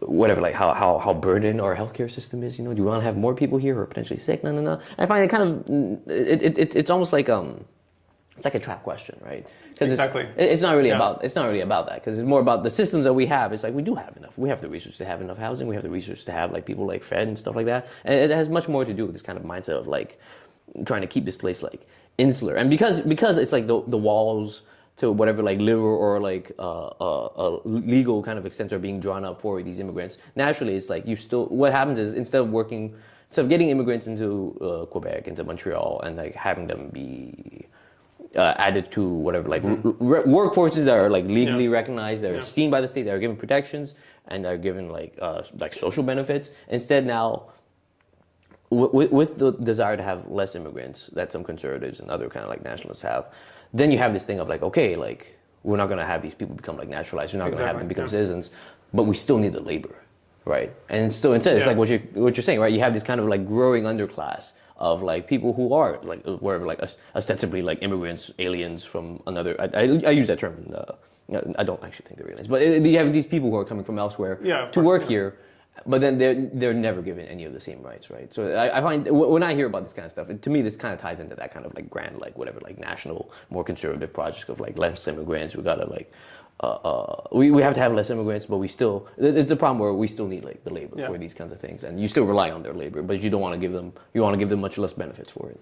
I mean, this is the thing. I mean, I think the, you know, without it's a very clever tool, I think, of our illustrious economic administrators of sort of pitting people against each other. Because when you hear about, you know, migrants who are coming here and working for, you know, I don't know, half the minimum wage, maybe less, and for longer hours, in absurd conditions, like sleeping in bunks, Multiple jobs. yeah, multiple jobs, like, and you know, yeah, of course you're going to be like, yeah, they're taking our jobs, because if somebody a boss has a choice between hiring somebody for half the amount, working twice the hours, versus, you know, somebody with the ability to unionize, protest, you know, grieve, etc. It's clear where they're going to pick, right? But the sort of, I think the obvious answer that results is like, oh, we'll send them home, right? As opposed to, you know, you have to take a few more steps to get to the point of this guy's shirt here, you know, status for all, basically, where you say, oh, okay, well, the issue isn't the presence of people from other places here. The issue is they've been denied rights, and that we're creating an underclass. And you know, that underclass is based on, you know, linguistic, ethnic, racial lines, but it's but fundamentally the reason that they're getting paid less is because, yeah, they're being denied their rights. Right, and if that element wasn't there, but you need to have at least a 10-minute conversation to get to that point, and that is exactly why all newscasts have 5-minute segments. Right. Basically. It's sort of like, it kind of reminds you know, like what's his name? John Oliver show last week tonight, right? Yeah. It's like people, the complaint about that show is like, he kind of has all these like really great in-depth kind of like investigating, you know, but it feels like it always stops short of like, like a more harsher critique. We got it to the gates and then we stopped. Yeah. This is where we'll stop. Yeah. But we won't stop. Won't stop, can't stop. Can't stop. But you know, the basics. I think there's sort of a left-wing version, which is it's not that much hard to articulate, but it's a little bit harder to articulate, and it's very hard to get into the press. Version of this issue. Yeah, there are some activists who have done a pretty good job of you know, like. I think the Migrant Workers Network out of Toronto, but across the country. I think they've been a really concerted effort to get that message out, and I think it's working to some extent. But yeah, you're always gonna get more airtime as like a anti-immigrant firebrand who's like controversial. Yeah. Like if I say status for all, I mean, that is controversial, but nobody's gonna like put me on TV being like, oh, this guy's being controversial. Yeah. But if, you know, Pierre Poilievre says something about, you know, fewer migrants, all of a sudden it's like, oh, controversial. And then of course that's going to appeal to a huge number of people. Sure. Because they're like, yeah, I agree with that. You're comparing yourself to the leader of a federal party? I am comparing myself. No, I'm saying anybody who does that, right? Like,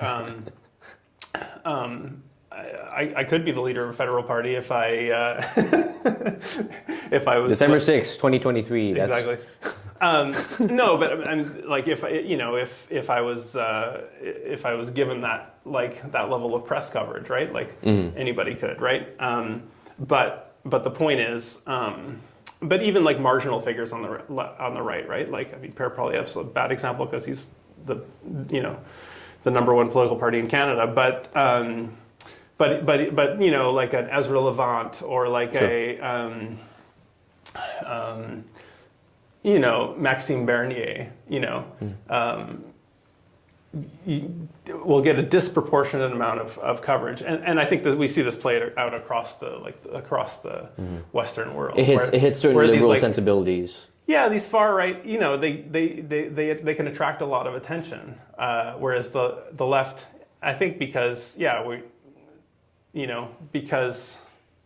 it's interesting because you should theoretically have firebrands or people who are saying controversial stuff in terms of global solidarity who could get who could shock the sensibilities of the liberals, but the liberals tend to just ignore them. Right. And the people who run the media tend to not take that bait. They just kind of like, oh, that's weird. Okay then. Yeah. It's a funny distinction, which I'm not trying to wrap my head around in real time here. But all that said, yeah, like a status for all framework, I think has a lot of intuitive value, but you have to work 10 times as hard to get it out there. Is the point that I'm trying to make.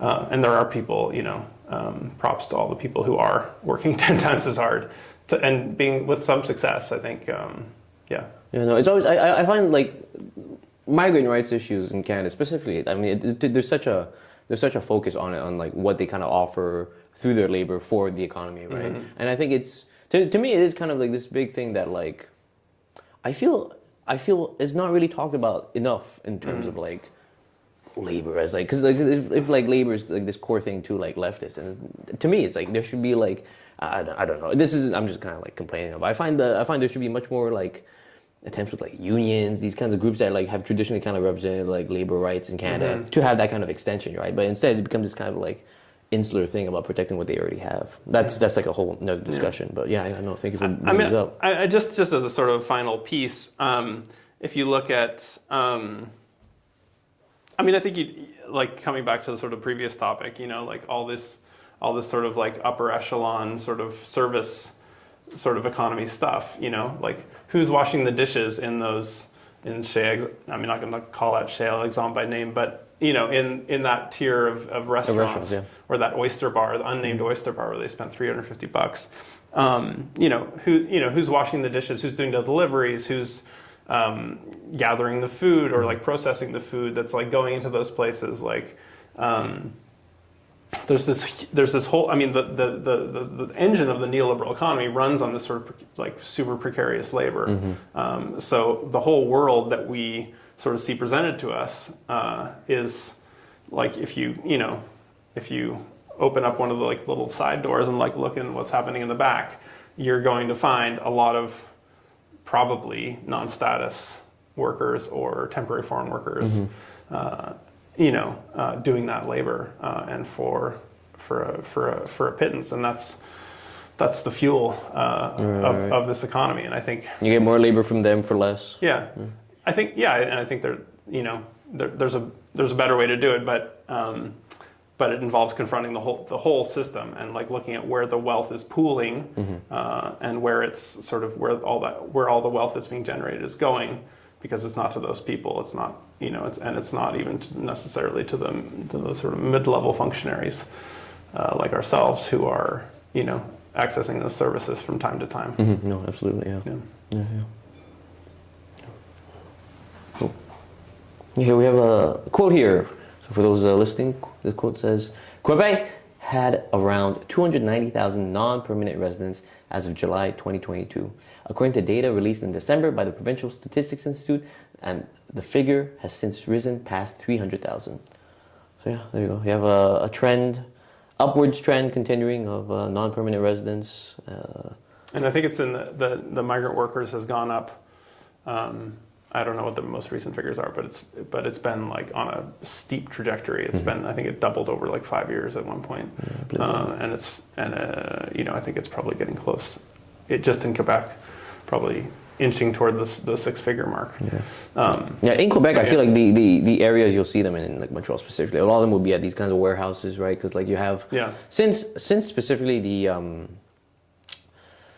since when the Evergreen kind of became stuck in the Suez, you had like a lot of conversations in like the logistics kind of industry that was talking about, because the model they've been relying on is called like the just-in-time model, kind of popularized by Japan and Toyota in the 80s, where it's like things were just delivered right when you needed them, and that was the kind of what the whole system was kind of built upon. And this kind of showed how the Suez block kind of showed how fragile that system is. I think some economists are saying, not economists, but people who are working in the logistics industry and for one of the companies are saying it's like logistics industry is like a mile long, but like a quarter-inch thick, and they're talking about like that kind of like issue with it. And one of the conversations came out of that was like you had these companies who were relying on the logistics industry talking about how they can try to like change and adjust to avoid this kind of disruption in the future. And one of the things that they're talking about was the reliance on warehouses, right? And I feel like you especially see that with like companies like Amazon, other companies like Canadian Tire, and like a bunch of companies are trying to mimic the Amazon model, right? Of like having things like delivered like the same day,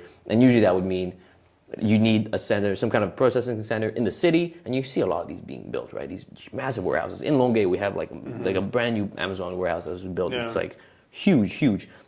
And this is kind of the thing that allows for them to have stock of all whatever, like a significant portion of their inventory, so things can be delivered the same day, right? But then what that system relies on much more is this kind of like whatever, like a population of like people who are like willing to just work this kind of very like tough menial job of like sorting and stuff like that. And a lot of times these are going to be recent immigrants, migrant workers, people who might be undocumented as well.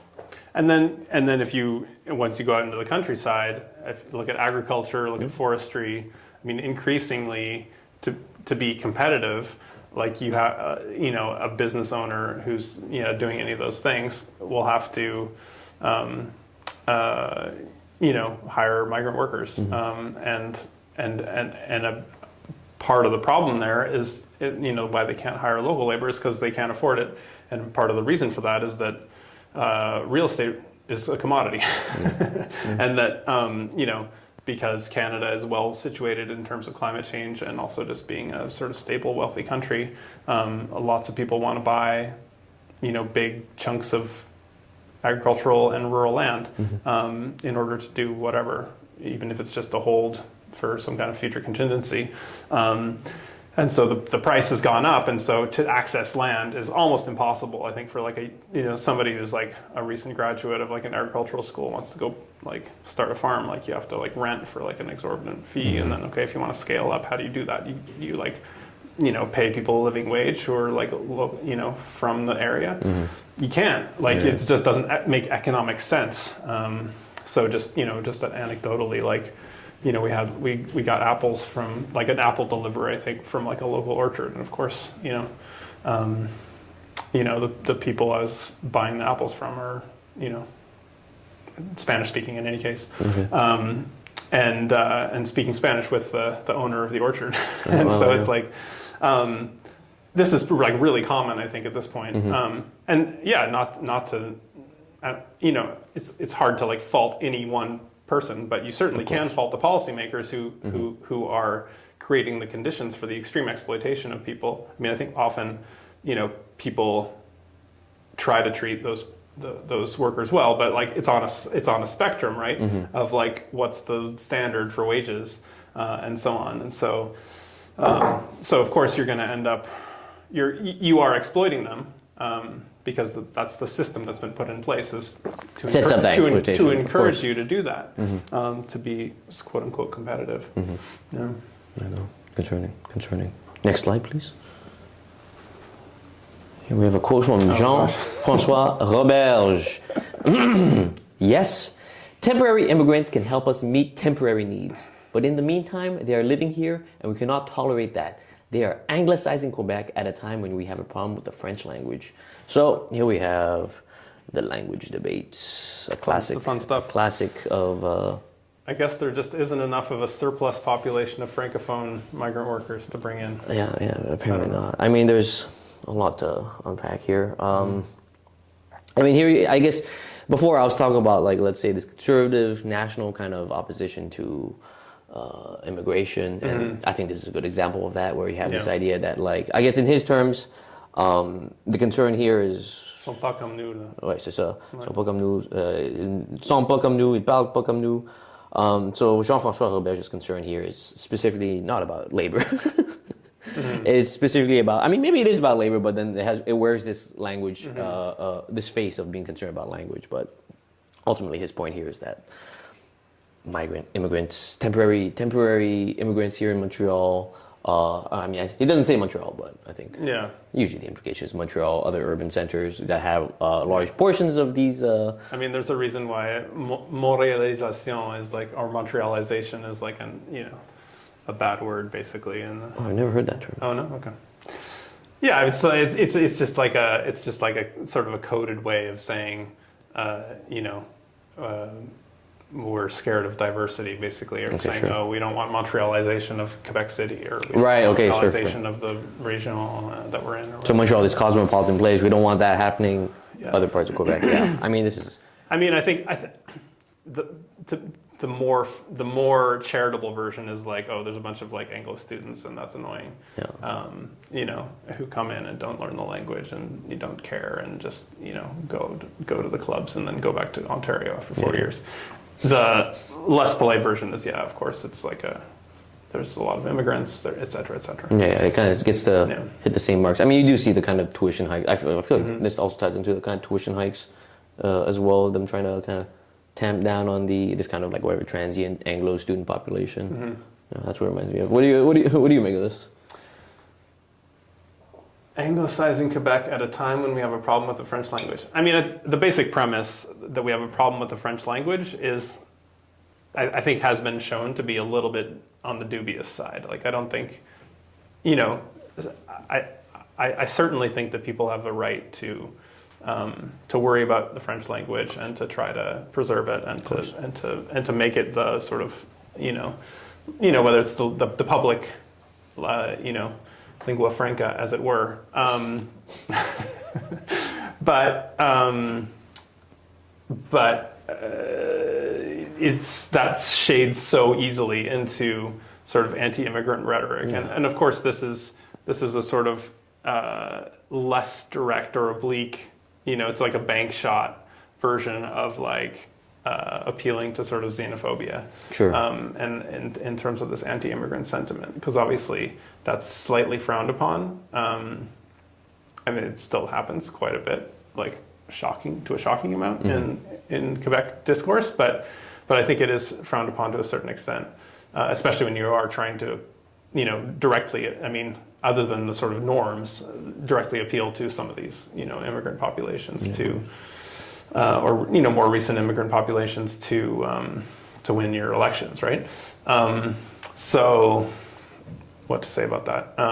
Yeah, I mean, I think it's self-explanatory, but it's like, yeah, if you want people to speak French, you know, like, are you speaking out against the temporary foreign worker program that is bringing people in temporarily to when they don't even have a chance to learn French, exploit them heavily, and then send them back? Bring them in, let them stay, give them some French classes.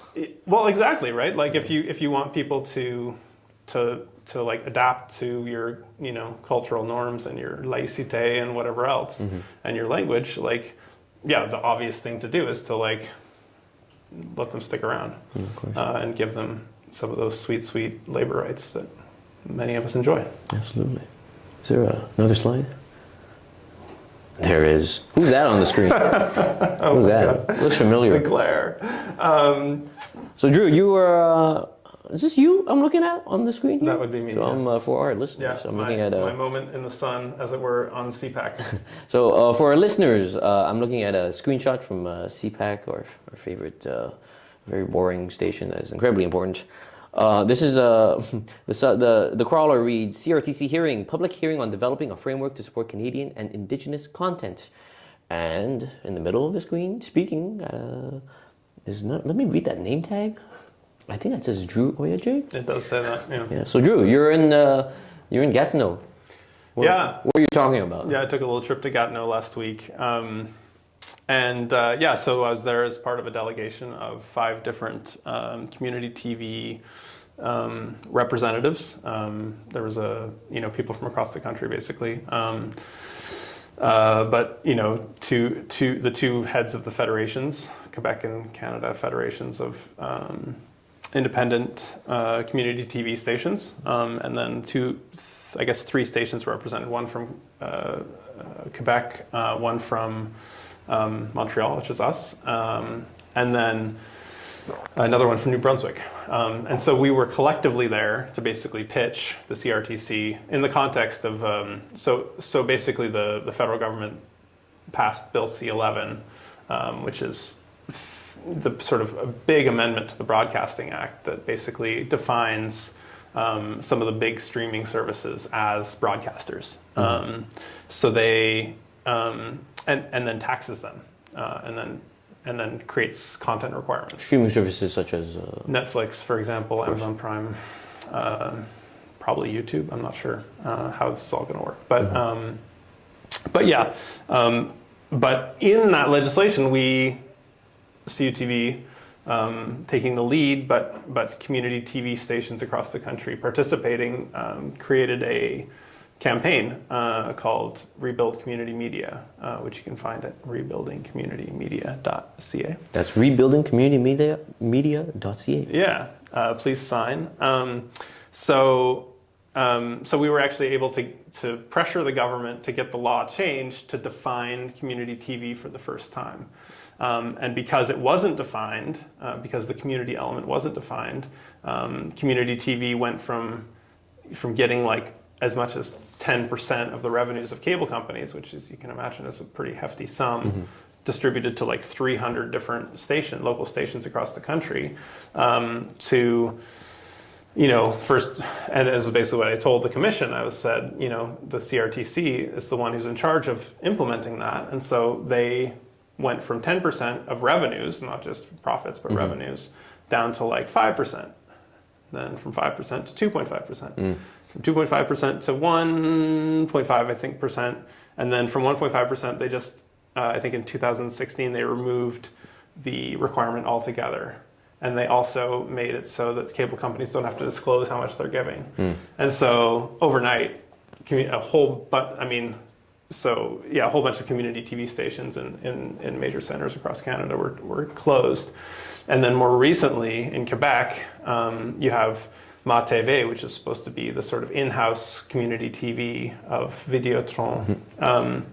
And yeah, so basically what these cable companies did is that instead of giving it to independent community TV stations, they just sort of took it from one pocket and put it in another and said, okay, well, we're doing this in-house now. And we're calling whatever we want to call, community media. We're just going to do that. And, the CRTC was so thoroughly corporate captured, was such a thoroughly captured regulator, that it went along with that. But now, so now the situation is a little bit different, because we were able to pressure the government to actually define community TV. So they can't just, they can still do it. We didn't define it exclusively, but we defined it inclusively. So stations like CUTV are actually part of what it means to be the community element, as it were. So we're in a situation where they have to give us at least $1. 1 cent, maybe. I think they could probably get away with 1 cent. in total? Yeah. Or $100 million. Oh. Or somewhere in between. Okay. So we're asking, I was there as part of a delegation asking for $70 million to basically revive, so the, community TV in Canada went from 300 stations to 30 stations over the course of that trajectory of cuts that I was telling you about. Yeah. Going from 10%, 5%, 2.5%, Exactly. right. Yeah, so those cuts resulted in, and a lot of them are like these little communities that are like funding their community TV through like bingo, running bingo halls here, on a regular basis or whatever. Like we should start doing that. We'll have to see if we can get a license, but coming soon to Metropolis. B74. That'll be hour 3. Yeah, exactly. Hour 3 of Metropolis will be the most exciting by far, and the most lucrative potentially. Anyway, so they're running on bingos basically. So yeah, we're trying to basically rebuild the sector in the era of cable subscriptions just going nowhere. In a whole different broadcasting landscape.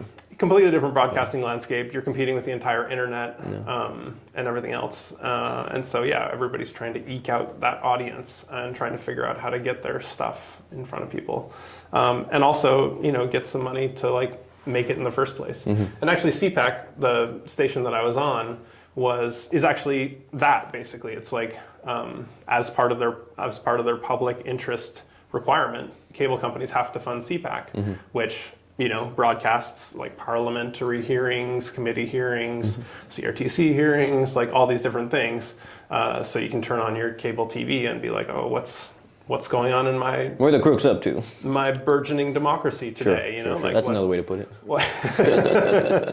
What's going on? I mean, this is the interesting thing about Canada that I just have to like note every chance I possibly get, which is just that like, the amount that we spend on like an entire federal election is like the amount that the U.S. political system spends in like, I don't know, like literally in the snap of fingers.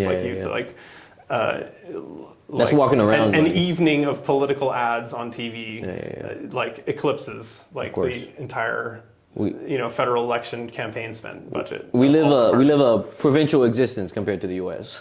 Yeah, but it's an incredible opportunity. I mean, we have absolutely a more democratic system than most of the world, and I think I'm shocked at how few people take advantage of it.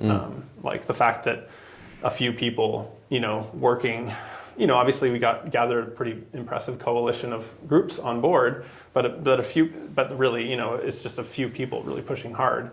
We're able to like actually change federal legislation, and not just like around the edges, like a key piece of like our media system is now fundamentally different because the work of a handful of people. Yeah, because a handful of people just like took an interest and like pushed, and put some Instagram posts up and got some signatures and got, had some meetings with their MPs. I mean, I think it's incredible what can be done. Right, of course. Coming back to the Luc Rabouin thing, it's like, okay, like if like 5 people made it their mission for the next 3 months to like figure out how to get Luc Rabouin to do X or Y, or like set aside $1 million in some budget, some sub line of a budget, amazing things could happen. Maybe some fancy meals for him. Yeah, we should take him to Chez Alexandre. Buy him some nice oysters in Paris or whatever it was. I mean, you could do worse. Honestly, it could be a good investment. But I'll cook them a meal. They'll be cheaper. Yeah. We'll tap the social movement network and see if we know any oyster farmers out there. Exactly. Who can fly in some fresh stock. Anyway. So that's the CRTC. I mean, basically, so I didn't even get to. I get so caught up in all the arc of it, but basically what I sat there and told these. So after this new legislation came in, you have a situation where you have the minister writing a pretty strongly worded letter to the new CRTC, who's supposed to be turning over a new leaf, and basically saying the CRTC, like in the letter, public letter to the CRTC commissioners, says like the CRTC has a pretty crappy reputation. Like it is seen to not be responding to civil society. It's seen to be lagging behind. Yeah, not paying attention to independent actors. And I'm basically talking about community TV, among others, I think. Probably talking about indigenous communities and stuff too. But yeah, you have a bad reputation. Basically, he said, this is Pablo Rodriguez. Now it's Pascal Saint-Onge, I think, who's the relevant minister. But in any case, their mandate is pretty. It's spelled out in the legislation. It's spelled out in the mandate letter, in the policy directive. Like it's all there. And so I sort of took them to task because they put out a consultation. They didn't mention community TV once in the consultation. And so we were sort of saying like, hi, like we're in the legislation, we're in the mandate letter, we're in the policy directive, like can we get some respect here? And so I was a little more direct than maybe some of my colleagues. I felt like somebody had to play maybe not bad cop, but assertive cop. Maybe not a cop at all, but maybe that's a terrible metaphor. But in any case, I wasn't like, you're bad, but I said, your predecessors are awful. And here's a chance for you to not be awful. You have a chance to do something different. That's a good pitch. I tried, I wanted it to be strongly worded, but I didn't want it to be personal. So I did my best. Nice. But hopefully we get $70 million for community TV. That would be nice. You know at what pace we can expect this news? I think the check's in the mail, honestly. No. I gotta go. No, I mean it's gonna be probably I don't know. There's 3 phases to the consultation, so this is the first phase.